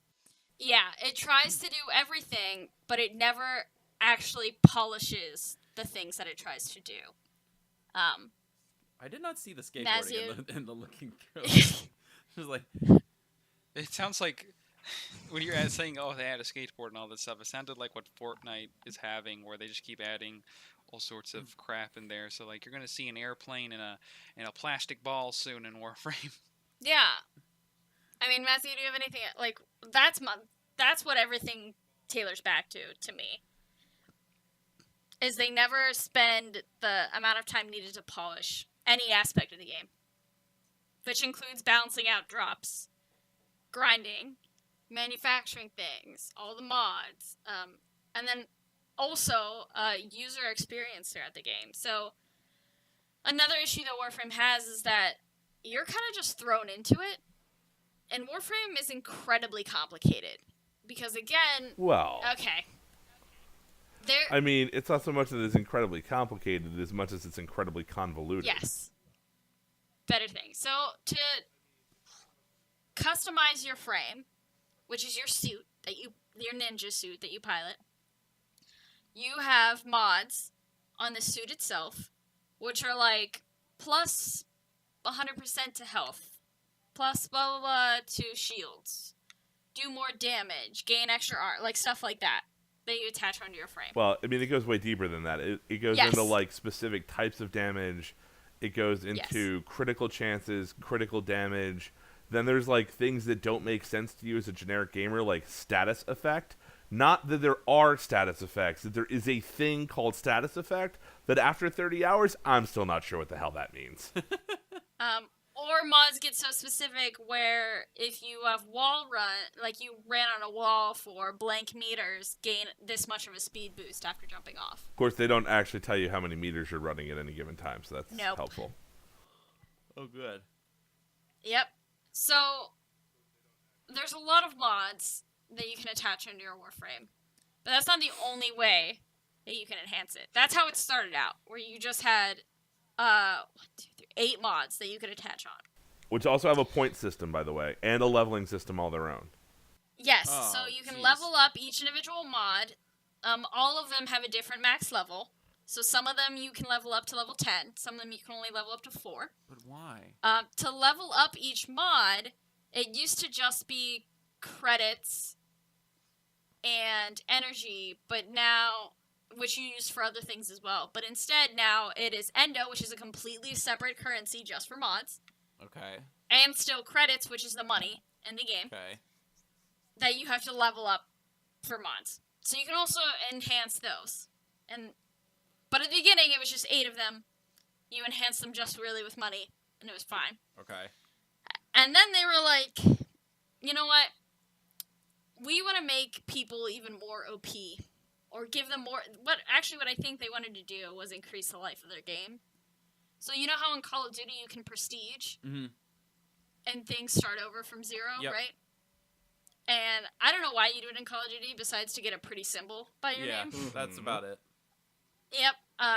In Warframe, you can farm for and build a thing called an Orokin Catalyst, or a reactor, it's one of the two, where you can attach it onto your Warframe and it doubles your mod capacity. So it goes from 30, which is the point value, because like Mazzeo said, each mod has a different point value, which is not associated with the level that they are, even though it does increase with the level they are. Okay. Wait, hold on. 260. You left something out. There's also a lot of Warframes have stances or other similar things that are. Yeah, no, I'm going in chronological order of things that they added. Oh, okay. Sorry. So, no, don't worry. We're getting there. I was going by the waterboarding method of playing the game that I experience. Yeah, no, I feel it. I feel you. So you can then double your mod capacity to 60, but then that sets your Warframe rank to 0. Your max rank is 30. Okay. As you rank up, you get either more health, armor, shields, or mod capacity to get you back up to that's what was 30 now 60 mod capacity. Okay.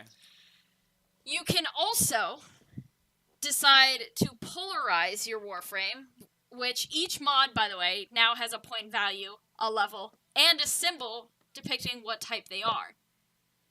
And if you match that mod symbol to a slot on your Warframe with the same symbol, it cuts that mod cost by half. But to then customize your symbols on your Warframe, which each Warframe comes with like a default symbol layout that they have, you have to farm for and build a thing called a forma, which they're not hard to get, but they take 12 plus hours to build. If you have all the materials right then and there. Unless you want to pay to speed it up. Okay. And then each forma only customizes one slot. You have 8 slots. I feel like I need like a 15-page diagram just to understand how Yep. this works. Wait. Yep, but This but is just the one game gives component you of this game, by the way. What? one component. One Does anybody component. trying to manage this game just look like Charlie's like crisscross conspiracy thing for trying to figure out where that Yes. letter goes? Can I talk to you and about the Kevin- mail, Mac? I've been dying to talk to you about the mail all day. So, Kevin, Carol. just... Also, Kevin, the game has no tutorial explaining this to you. Oh, great. Joy. You're thrown in, and you're 100% reliant on your friends or community and Google to tell you how this all works. Excuse me, kind sir. I also- don't know how my gear works. Can you please help me? Yes, yeah. So I'm not done though. Oh, Let me at jeez. least just do. Let me just do the Warframe. Let me just do the Warframe and not the companions and the weapons that you can have, because those also have their own systems. Oh, jeez. Why does it contain So, similar to when you doubled your mod capacity, if you add a slot, like a symbol slot, which is polarizing to your frame, it resets you back to 0. And you have to re-rank back up to 30 before you can do another polarization slot. Okay. So, yep. And, in addition to all that, Mm-hmm. they decided we need another way to increase the mod capacity. And in case you haven't realized this by now, all additions to the system has been to increase the mod capacity so that people could level up all of their mods to max. Okay. Which means what, Kevin? That their heads hurt. That their heads hurt, yes, but also that their power potential and their damage output from where the game started to the potential of where it is now has exponentially increased. Because now, instead of picking and choosing which mods you want to be max level and having them on your frame, you can now painfully grind through the game and get all of your mods to max level and effectively become a god. So is there like a cap? No. Nope. No? No. What is moderation? So, the only cap that I can think of is you've polarized all your slots, and you've installed the catalyst, and you've max leveled all the mods that you have on that frame. But, I mean... And your frame's level 30. And I mean, at minimum, you're talking about hundreds, if not thousands of hours to produce that effect. Yeah. Yes. For one frame, and the game for has one frame. lots and lots of frames in it. I'll look up how There's many. like 30-something frames. Yeah. Jeez. Oh. So, yeah. That doesn't So I'm not- include but I'm any of not- the weapons. Ugh. And also know that in this process of they've given the players more and more power, they haven't gone back to take a look at how that affects their enemies and the bosses. 57 warframes, by the way. Oh, thank you. Yeep. What? Yeah. Yeep. So, they've been giving players more and more power this entire time, but they haven't gone back to take a look at the enemies and been like, Maybe I should, like, make the enemies a little bit stronger here? Oh, so they're still Gen 1 enemies. Meanwhile, we have, like, Gen 3 In some areas. So, like, if I... That's true. So, In like, the as newer new areas come out, they have Yeah, the in the newer balance. areas that come out, suddenly these enemies that look exactly the same are, like, 10 times harder. Oh, jeez. So it's not Okay. even, like, the Or- advantage with, like, say, like, WoW, that if I go back to, like, Wrath of the Lich King content, I'm over-leveled for it and can kill everything quickly, but it looks completely different from, like, current stuff, so I'm not, like, confused that I'm striking everything down in one hit. No, Yeah, no, you're very confused. and they didn't Oh. upgrade a lot of like the basic stuff where like enemies get stuck in crevices, like they'll fall off of staircases, and then they'll get jammed into like some weird spot that you have to basically experientially know exists to go kill it. Oh, Yes, Oh, but wait, God. there's a lot of other problems, but let me at least just finish the frame, because we're not done. oh, So they added another Can we thing be called... done? No, Called an we aura listened to slot. your summary of Xenoblade. This is true. We You deserve guys this. asked for that's it! true. Fair's fair, Brian. So instead they gave you an aura slot, which is another mod, a specific mod type that has to match that mod's symbol to fit it in. Okay. That if you level up that mod, which is called an aura mod on your frame, it gives you a bonus to your mod capacity and does like another beneficial thing for typically the entire team. But some of them are solo. So now we have further increased the capacity, giving you another type of mod that needs to match this, does something completely different than all the other mods we've seen you previously.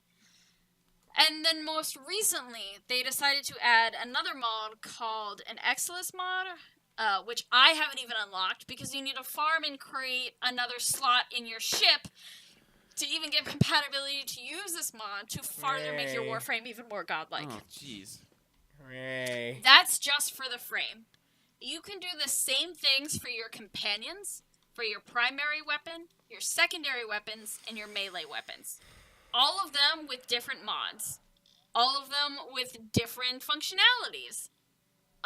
Each of them has, like, a similar thing, though. Like, melee weapons, instead of auras, they have stances. But then that changes the combos that you're gonna do whenever you spam the melee button. Which there's So, just like- one melee button in the whole game. Oh, of Yeah, course. Oh, I mean, thank yeah. God. So that's just for the frame. There's also hundreds of different weapons, a bunch of different weapon types. There's prime things, which are going to be a step above their original base, which you have to farm for the individual pieces of, This- build those this individual hurts. pieces, and then build their, like, entirety together. What? Which, by the way, so say I'm gonna build the Lex, which is a pistol, which I actually just started building. I need the Lex Prime blueprint, I need the Lex Prime stock, and I need the Lex Prime receiver. And if it was a bigger gun, I would need the barrel, but it's not.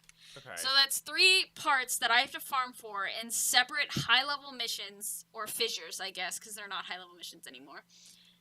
I have to hope and pray that I get those parts when I open up these things called relics, but I'm not guaranteed to get it every time. Okay. Instead, there's a nice little chart on the side that says, here's your percentage of getting this from this relic.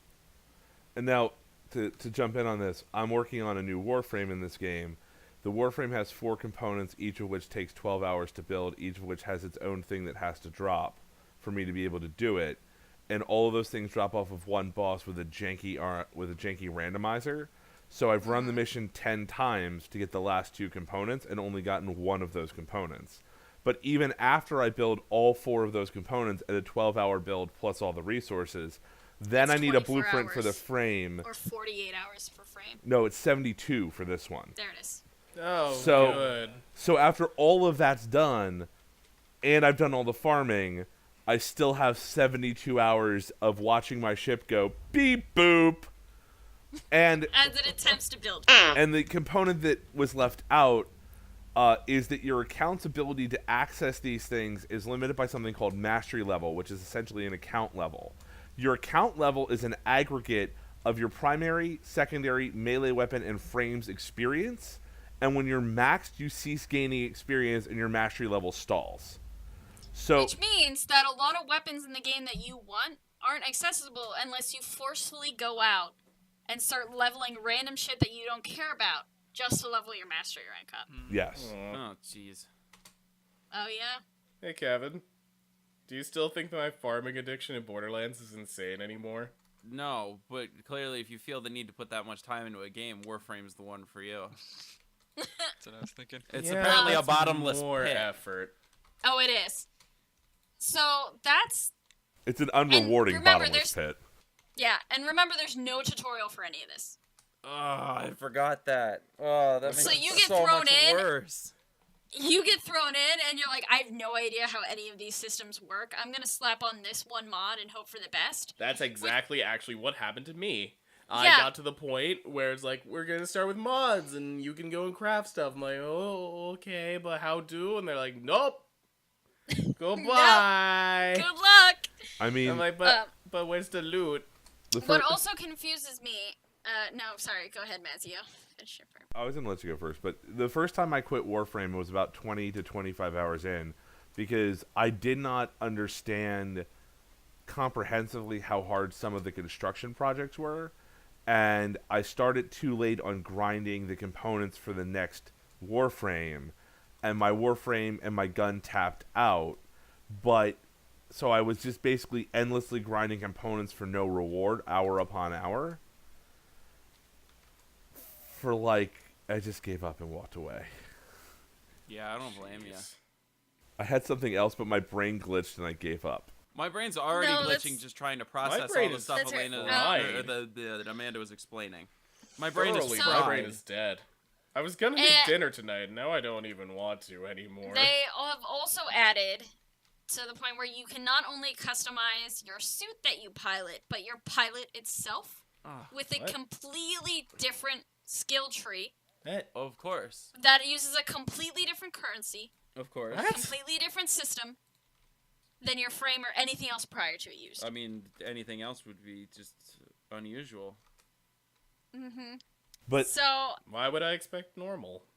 oh, and no tutorial for how to use that Of or what course. any of these new That's terms fine. mean. to put this in perspective, something was added with a friend that Amanda and I play with. This person has well over 1,000 hours into this game. They pushed a button, not really knowing what they were doing, and accidentally started an event that put everybody in our group on a clock. Oh. Yeah. But like the fact that that person could play thousands of hours of this game and still not have a firm comprehension of it. Yeah. Yeah. If you log Is 1,000 hours in the insane. game, you should know what all the buttons do. It should just happen. If the game is so complex that you don't know what all the buttons do after 1,000 hours, there's something wrong. Yeah. And then there's also Xenoblade. there's also small user experience things that they need, like a tutorial, like a walkthrough. Like someone looked at this and was like, let's make it as complex as possible. And no one stepped back and was like, look, we need to make this actually user friendly. And it's a common theme throughout the whole game. So each mission has a different level, but it doesn't tell you what that level corresponds to. So, for example, you load a mission on Earth and it's like level 5 to 7. You're like, that's fine. But remember that your frame maxes out at 30, and your mastery rank is just accumulation of everything you've done, so it has nothing to do with your currently equipped equipment. Just that you've leveled a lot of things, Okay, is the right? mastery like the bad ranks in Borderlands? Yes. Okay. Is it? I object to any comparison of a Borderlands game to Warframe. Okay. Think of it I as was that, just like... trying to I mean, understand badass ranks it. are. I was about to say, badass ranks are bonuses that you get for your character. Yeah, Meanwhile, so... you have your equipment, which is separate. No, I just think that Right, but Borderlands so- 2 is so a beautiful Master- game and doesn't deserve this level of Oh, I abuse. agree. Oh, I So, agree. mastery ranks is how many things you have mastered. It gives you access to new weapons, new mods, etc. Right? So that's completely separate from your Warframe rank and your weapons rank, because your Warframe rank, your weapon has a separate rank, your companion is separate, everything's ranked differently, right? Mm-hmm. So you go and you load up a mission that's 5 to 7, and like at the original you're like, okay, so maybe my frame rank should be like 5 to 7, right? Mhm. But then you get to missions that are like, alright, this mission level is level 46 to 58. And you're just like, okay, but my frame only goes up to 30. So what What am I comparing this to? Like, I can still run those missions with a rank 30 frame, but it's really hard. And it's not until you run like a few missions that you finally piece it together that mission level is the level range of what the enemies are that spawn into the game, which you have no correlation as to what that means with your rank and with the mods you have on and what you should do about it. Because enemies level up increases infinitely. So when you can do missions where you can just do the mission for as long as you want, those enemy levels will keep increasing to the point where they don't even get a number anymore. So you're not quite sure at this point, like, what exactly is a level 46 enemy. Because there's no conversion to, like, your own personal levels or ranking. There's no context. Whereas, there's no context. Whereas, like, in all the other games you play, you know that if I'm level 20, I can take on, like, enemies that are, like, maybe a few levels above me. Mm-hmm. Right? Yeah. And that's it, because you know those levels correspond with each other because that's how the game's balanced. But in Warframe, that correlation and that context does not exist anywhere. It's a very odd thing where I think the actual gameplay is fun despite being a completely unpolished beta feeling sort of a mess even after release. But it's beyond Monster Hunter in terms of infuriating. Because nothing you're doing is particularly difficult, so the game feels unrewarding. The context isn't there. It's like when I fight a Devil Joe in Monster Hunter World, I'm like, oh, I know I'm fighting, like, this is a serious badass I gotta go take care of. I gotta bring my A game.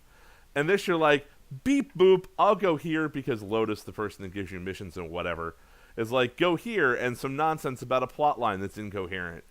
And you go there and you're like, oh, death. Or you go there and you're like, oh, I just murdered a bunch of, like, villagers for no reason. And you're never clear on what's going on or how. And in addition to all of that mess, the rewards are random and unpickable. And they include both mods and multiple different kinds of resources. So even when you're, like, guaranteed to get a thing, whatever that thing is pulled from a table. So it's like you're guaranteed to roll on table 198. You're like, what's on that? 2 things I absolutely have to grind for, and 75 things I don't need at all. Yeah, and then not only that, but the table for prime parts, which are parts that are like legendary pieces, right? Cycles out. So they'll quote-unquote vault some pieces that you need, but they'll only vault like some of them, but not all of them. I think they fixed that later on. But no, they didn't. I don't think so. Okay, so like they'll vault things randomly so that the tables stay fresh. But at the same time, you're like, if you were busting your to get a prime version of this frame, now you're stuck waiting for months until the vault cycles back. And I think the problem with the game, despite all of this, is that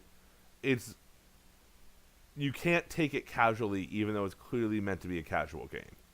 You can't just log in and play a little bit and just work with what you get, live off the fat of the land the way you can in so many other games. You're stuck in this endless cycle of, all right, I have to play on my next primary, secondary, melee weapon and frame, because if I don't immediately start grinding, it locks. When your mastery level caps, like you go from level 2 to level 3 or level 3 to level 4, there's a separate mission that you have to run. All the extra XP that you would get while you're waiting for that, I believe, is lost. Oh. Yep. And if you're in a party, you can't run that mission as a group.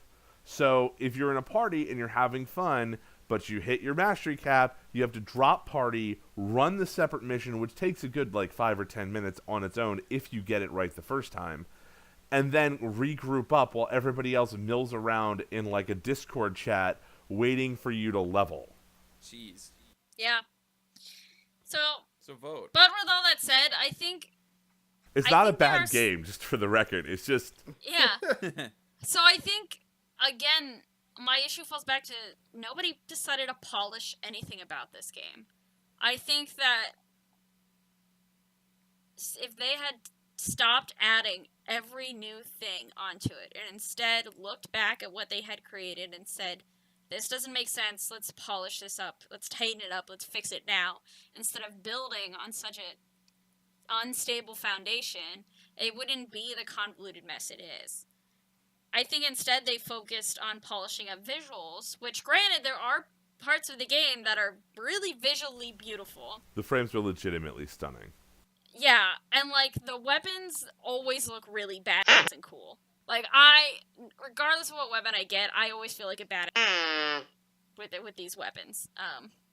And yeah, the frame designs are also like real cool. I can see that being But- like a problem in any free-to-play game that wants to keep its audience entertained. That it feels like it needs quantity, to keep it fresh and whatnot, and then forgoing some of the things they already built. You mean like Right? the Stalin But- version of quantity as a quality all its own? Yeah, because like So like games designers are basically Joseph Stalin to you? there you go. Okay, something like that maybe. Yeah, but it's easy to be like, oh, to entertain them, so let's keep adding stuff for reasons for them to keep coming, as opposed to being like, let's fix what we already have because it's not necessarily new. It's fixing, and fixing, I guess, just doesn't sound as sexy or universally appealing. Yeah. I think that from a player perspective, I enjoy logging onto the game and just slaughtering hundreds of things when I run through a mission. Or setting my own challenges for myself where I'm like, don't set off an alarm this mission. Even though the mission didn't ask me to do it, that's what I did. As a player, I really like the way my frame looks. I really like running around on walls and parkouring because I think their parkour system is also pretty good. And I like all the bad weapons. From a designer perspective, though, I think, again, nobody polished anything. Enemies still get stuck in walls, and instead of fixing that bug where enemies can phase through walls, they just decided we're going to spawn enemies infinitely so that even if an enemy does get stuck in a wall, you can finish your mission. And I'm like, but that's not really solving the problem. Instead of one enemy being trapped in a wall, you may now have 50 enemies trapped in walls that are bogging down the game, right? It's the artistic equivalent of like, you have herpes? Enjoy this fine bottle of scotch. Yeah, like... Like, okay. And also, they added things too fast that they never gave the players a chance to process them and learn how they all interact and connect with one another. Because I don't believe that they themselves as designers considered that impact. I don't think they considered how increasing the player's mod capacity by this much meant that a lot of our early bosses are no longer fun bosses. They're, I guess, hold my beer, let me run and decapitate this guy in 5 seconds, and let's leave. I mean, being dragged through in a power level situation is basically just you trying to pick up all the drops while the high rank character does all the work. The power creep is a real problem.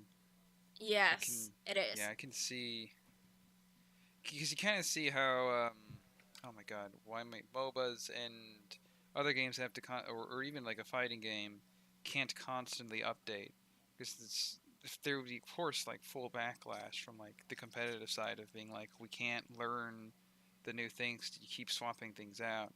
You know, it applies the same to like patching anything. Is if you keep swapping things in and out, people don't have time to learn whatever you put in. So it really bogs down the more deeper or the depth that you could potentially have. Yeah. Especially with like new players as well, with that many systems and without a tutorial, just having a bunch of all these things that you can level and upgrade is kind of just like, I don't know where to start. I don't know where to go. I have no idea what I'm doing. What's important? What should I focus on? Should I leave this? Should I do this later? Like, Yeah. There's just too much. Like, And yeah. it's worse for new players as opposed to like maybe other games. Like if this was the case, like in a fighting game, at the very least, to be like you can still have a casual experience. But in this game, the things added are more like on top of a stack, rather than things swap out and things change that way. It's the pile keeps getting bigger and bigger. Yeah. Right. Like with that many kind of systems, like you can do something specific for maybe like an event that's kind of like, this is special, and then you just pull it when it's done because it was just meant as a progression for that event. But like you can't stack everything like that. There's like WoW's had it recently with like adding a system for an expansion that's meant to be just that expansion and a progression past basic leveling, but it's never meant to go any further than that. Right. Like it's just been turned off. Like Legion had you get weapons and upgrade them in the PvE stuff, but then once the expansion was done, they pulled it because that was all they wanted it for. And if like somebody like me who joined with the most recent expansion, that would have just been another system I had to deal with. Right. On top of the new one they added for the new expansion. Which are you talking about? Legion? World of Warcraft. It had It's the a last WoW two expansion. expansions. Yeah. Legion was the previous expansion. The current one's Battle for Azeroth. They did the same thing with Warlords of Draenor, where you had like a garrison Yep. in Warlords of Draenor. And the garrison's still there, but it doesn't really do anything anymore. Yeah, and if you boost a character, it counts as you like max leveling it. Okay. Yeah, I don't think Warframe deserves to win the awards that it is or be the best free-to-play player when it has so many fundamental flaws to it that should have been addressed Years prior ago? to the release. Yeah, years ago. And instead of addressing those problems, it has just continued to add and build on this unstable foundation. And it's created an absolute mess of a game. Granted, I still play it, and I still enjoy it as a player. I think from a designer, it makes me want to vomit. But, group consensus, after hearing Mazzeo and I talk about Warframe. Let me look up, I guess, the ratings for it. My brain hurts. Yes. I mean, Yeah. I think the worst thing about it is it won like the Labor of Love award. Oh, yeah, on Steam. Yeah, like last year. It was like Eh. the Labor of Really? Love, this thing where it's just a duct tape raft of jank and chewing gum. Got Labor of Love. So IGN gives it an 8.6 out of 10. Steam gives it a 9 out of 10. I honestly think that with these fundamental issues, I would have put it at like a 5. I could I see would that. have I might have given it a 6 just because the frames are so pretty. That's true. But I mean, like, you're not wrong. Mechanically, it's just It's a mess. yeah. And I think that is all of our feathered games. Yes. Wait, Considering- final consensus. Warframe does not deserve to be as fine feathered as it is. Agreed. Gavel. Yes. No way. A 9 out of 10? Are you high? Yeah. like right? in a bad way? All right. So it is currently like 4:30. Yeah. Oh my god. We are at We just have to do 2.5 villains. hours. Yeah. Let's save that for No, another let's day. just do The villains, we have to have the We have villains to have real quick. villains. So We we have Oh, to wait, do oh, the the villains villains. today. My bad. we somehow Not- ended up with 5 villains though, and the Twitter poll only takes 4. So someone has to drop Well- there, whoever's not confident in theirs. I mean, I'll drop my box ghost. It's fine. but the box ghost is great. I mean, I can drop. I I can know. drop. He's I already- can drop Arthas. I can do Arthas next time. Hey, I have no idea who that is. Go. Okay. I'll put Arthas. I won the last one, so I'll sit this one So out. wait, before we go into villains, so because this podcast ran so long, originally it was going to be fine feathered and fouled. Instead, we're gonna have to schedule the fouled ones to do a separate podcast on, just because we talked a lot. Yes. And we had a lot of strong opinions and debates on the matter. We will do a part 2. Part 2. So now we're going to go into villains. To read off the villains that we have the Box Ghost from Danny Phantom. Yep. Woot woot. The Black Knight from the Fire Emblem Path of Radiance, Radiant Dawn. Littlefinger from Game of Thrones. And King DDD from, is there any specific All game? of the Kirby's. Brian? All the Kirby's. Turbo. Okay. Turbo I just no, I wanted to make Kirbo. sure it wasn't a specific Kirby game. Never know. Which Bowser? All the Bowsers. Right. I vote the Box Ghost from Danny Phantom. I propose the Box Ghost from Danny Phantom because I think he is just incredibly iconic. And he may not be the most successful villain, but unlike a lot of the other villains, the Box Ghost has repeatedly stuck to his belief of boxes being the most superior thing, and repeatedly tried to do foul acts, and never had, like, a redemption to him. He's always like, I am evil, I love boxes, that's me. And I think every time he showed up, everyone immediately recognized him. Everyone was, like, not happy to see him, but like Yeah, because he's a serious Was a- threat. He's gonna start throwing boxes around. Everyone was happy to see him 'cause he was funny. Ha ha! I am the box ghost! You cannot hold me within the confines of a cylindrical container! So I proposed him because he's iconic, because he's stuck to his villainous tendencies. And not only that, but when he actually got Pandora's box in one of the episodes, he became like a nightmare and like one of the most strongest ghosts out there. So that's why I proposed the box ghost from Danny Phantom. All right. Andres. Yeah. Moving on. Andres. Black Knight. Oh yeah. So he's one of the dude. he's probably the coolest villain in that saga. Path In Rain, all of Fire Emblem. Probably all of Fire Emblem. I will give him all of Fire. Because he is he's just He has so much Right. menace. Yeah. Right, let Andres know. explain him. yeah. So he's Okay, an awesome fine, character because go. first of all, he has like when you look at his like aesthetic already, he's big, intimidating armored guy who just looks amazing immediately. On top of that, he makes waves right away because he kills someone important to you, of course, pretty Big ruthlessly. dude who you thought was really powerful. Yeah, and so at first you have like this kind of Darth Vader feel of like I gotta beat him. And he's kind of like a medieval Darth Vader if you think about it. But what they go a step further of making him like really feel intimidating is not only because you actually like he does this horrible thing to you, but you actually see him within the confines of the gameplay and just how overwhelming he is. Because there's like a mission where he pops out, like he walks out of a house, and he will one shot any of your mission is to like run away from any of him. your units. There's this real like feeling of panic and like knowing this guy's a huge deal, and that's just part of his whole shtick. Is he always has this presence in the game of like when he's on screen, you're like, oh no. Even when it's 1-on-1 and you have to like actually beat him, you're still like, oh boy, because he just feels like a big threat. On top of that, finally understanding like where he's coming from, what he's doing, as well as what he actually looks like without the helmet, and he's a cool looking dude. He's a good looking dude. So yeah, finding out like his cool the complexities is great. But I definitely this big selling point about him is just his aesthetic. He's even got an awesome theme song to boot. It's just like anytime there's a fight with him, his theme song plays, and any interaction between two units. It and is, you're like, which is also still really intimidating. he's just they nailed it as far as like making this character feel intimidating, and I love him for that. All right. So you're going for intimidation factor. Yeah. Okay. All right. Mazzeo. Mazzeo. Littlefinger? Littlefinger. All right, so I'm assuming that most people will know at least a little bit about Littlefinger, but a lot of where I think Littlefinger's villainy comes from is the fact that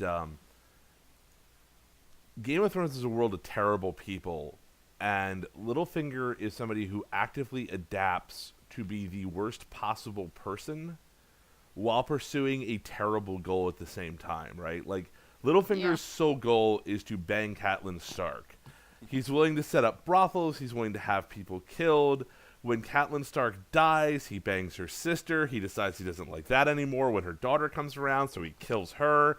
And he's like, yeah, the problem with Catelyn is I didn't break her down enough, so I'm going to get Sansa married off into terrible marriages, into bad situations. I'm going to let Ramsay Bolton effectively rape her and break her down. Then I'm going to try, when she's in a terrible position, I'll try to come in then. And, like, this is this horrible, horrible thing that's basically unacknowledged in Game of Thrones because he's not trying to sit on the Iron Throne. He's not trying to achieve wealth. He's also responsible for effectively the 2008 level downturn of Westeros. Like, he helped bankrupt the kingdom by being a rampantly irresponsible master of coin. And he started the whole thing. It was like he took out Jon Arryn and started everything. Yeah. Yeah. Which, not even for the throne, which makes it, like, doubly as bad. Yeah. And he's like, well, He did it... the king likes brothels. I'm going to start a bunch of brothels, and I'll just get desperate girls to f*** the king. That'll, like, win me some favor. That's fine, right? No moral implications there. Ned Stark, the guy that bangs the woman I wanted to bang as a kid, as a teenager, I'll just get him killed too. I mean, like, look, we'll just push the pieces around until I'm inside Catelyn Stark. Ah, she's dead. All right, I guess we'll start on her daughter. Like, I think what makes him a good villain when compared to other villains and then also the villains in Game of Thrones is his angle is more a mental battle and manipulation instead of just outright force and armies. So I really liked seeing him and his trickery and his deceptiveness among the people who were battling it out with armies and yelling at each other and like very straightforward. And he was just sitting there in the back like, these are all just my chess pieces. Yeah, it's always great when he has a conversation with somebody and he's like, well, this is this way, and I think you should do that. And then the person he's talking to is like, that is a great idea. I am going to do that. And you're just sitting there just like, no, that's not at all what you should do because he's clearly setting you up. And if you would think about it for a second, you would realize that. Yeah. Exactly. Good proposal. Yes. King DDD, Brian. From Okay, Kirby. so I would like to propose that King DDD is not just acting on whims when he says he wishes to clobber that there Kirby, as good people will do. So, imagine, if you will, that you are a penguin man with a sick, sick overcoat, which weirdly has a bunny on the back. I don't know. Anyway, you're just managing your kingdom. Everyone's having a good time. They have their town down there. Your mushroom people are doing fantastic. When suddenly, this pink dude just shows up with a literal black hole for a stomach and just starts destroying the local crops. I mean, like, oh my god, it's gone overnight, which sends your people into a famine, right? So, the only thing that you wish to do is, obviously, we gotta get rid of this dude. Aliens are neat, but oh my god, he has a black hole for a stomach. So, you go to kill him, but then suddenly, your people revolt against you. You, trying to be the hero, stopping this famine, which they don't even realize they're suffering from. And so you've got all these people against you. So your only idea is to contract a private military, of course, made up of monsters, because your current castle guard cannot do anything. They're just a bunch of people with spears, and like, some of them got some laser vision, but it's not very strong. But anyway, so you hire this PMC, they roll up with their monsters, their genetically engineered nightmares. It's great. This is you trying to protect your kingdom at all costs from this alien invader who is here to steal your crop. And yet, you are the villain. That is King DDD. Tell me he is not a great villain. He's not a villain, though. Yeah, No. Your argument with He's this is not a villain, that he's a good guy. Yes, but at the same time, he has to be the villain to these people. You, who plays as Kirby, see him as the villain. Oh my And god, yet- you know what this reminds me of? Another podcast that we should plan on doing, which is, what is the difference between an antagonist and a villain? Why, we'll make Okay. out. It's fair. Yep. Good call. I mean, Yes. From our angle, I villain. don't think DDD is a villain because he's a bird, and birds can't be villains. I don't think he's a villain. Wait, So I think No, Angry that Birds is the undermines our game. entire company. Does mean things. Birds can be Actually, that villains. is true. That is Oh our my point. god, wait. There's plenty of mean things. we're gonna have to cut that. We're gonna have to Nice cut guy. that out. Bleep it out.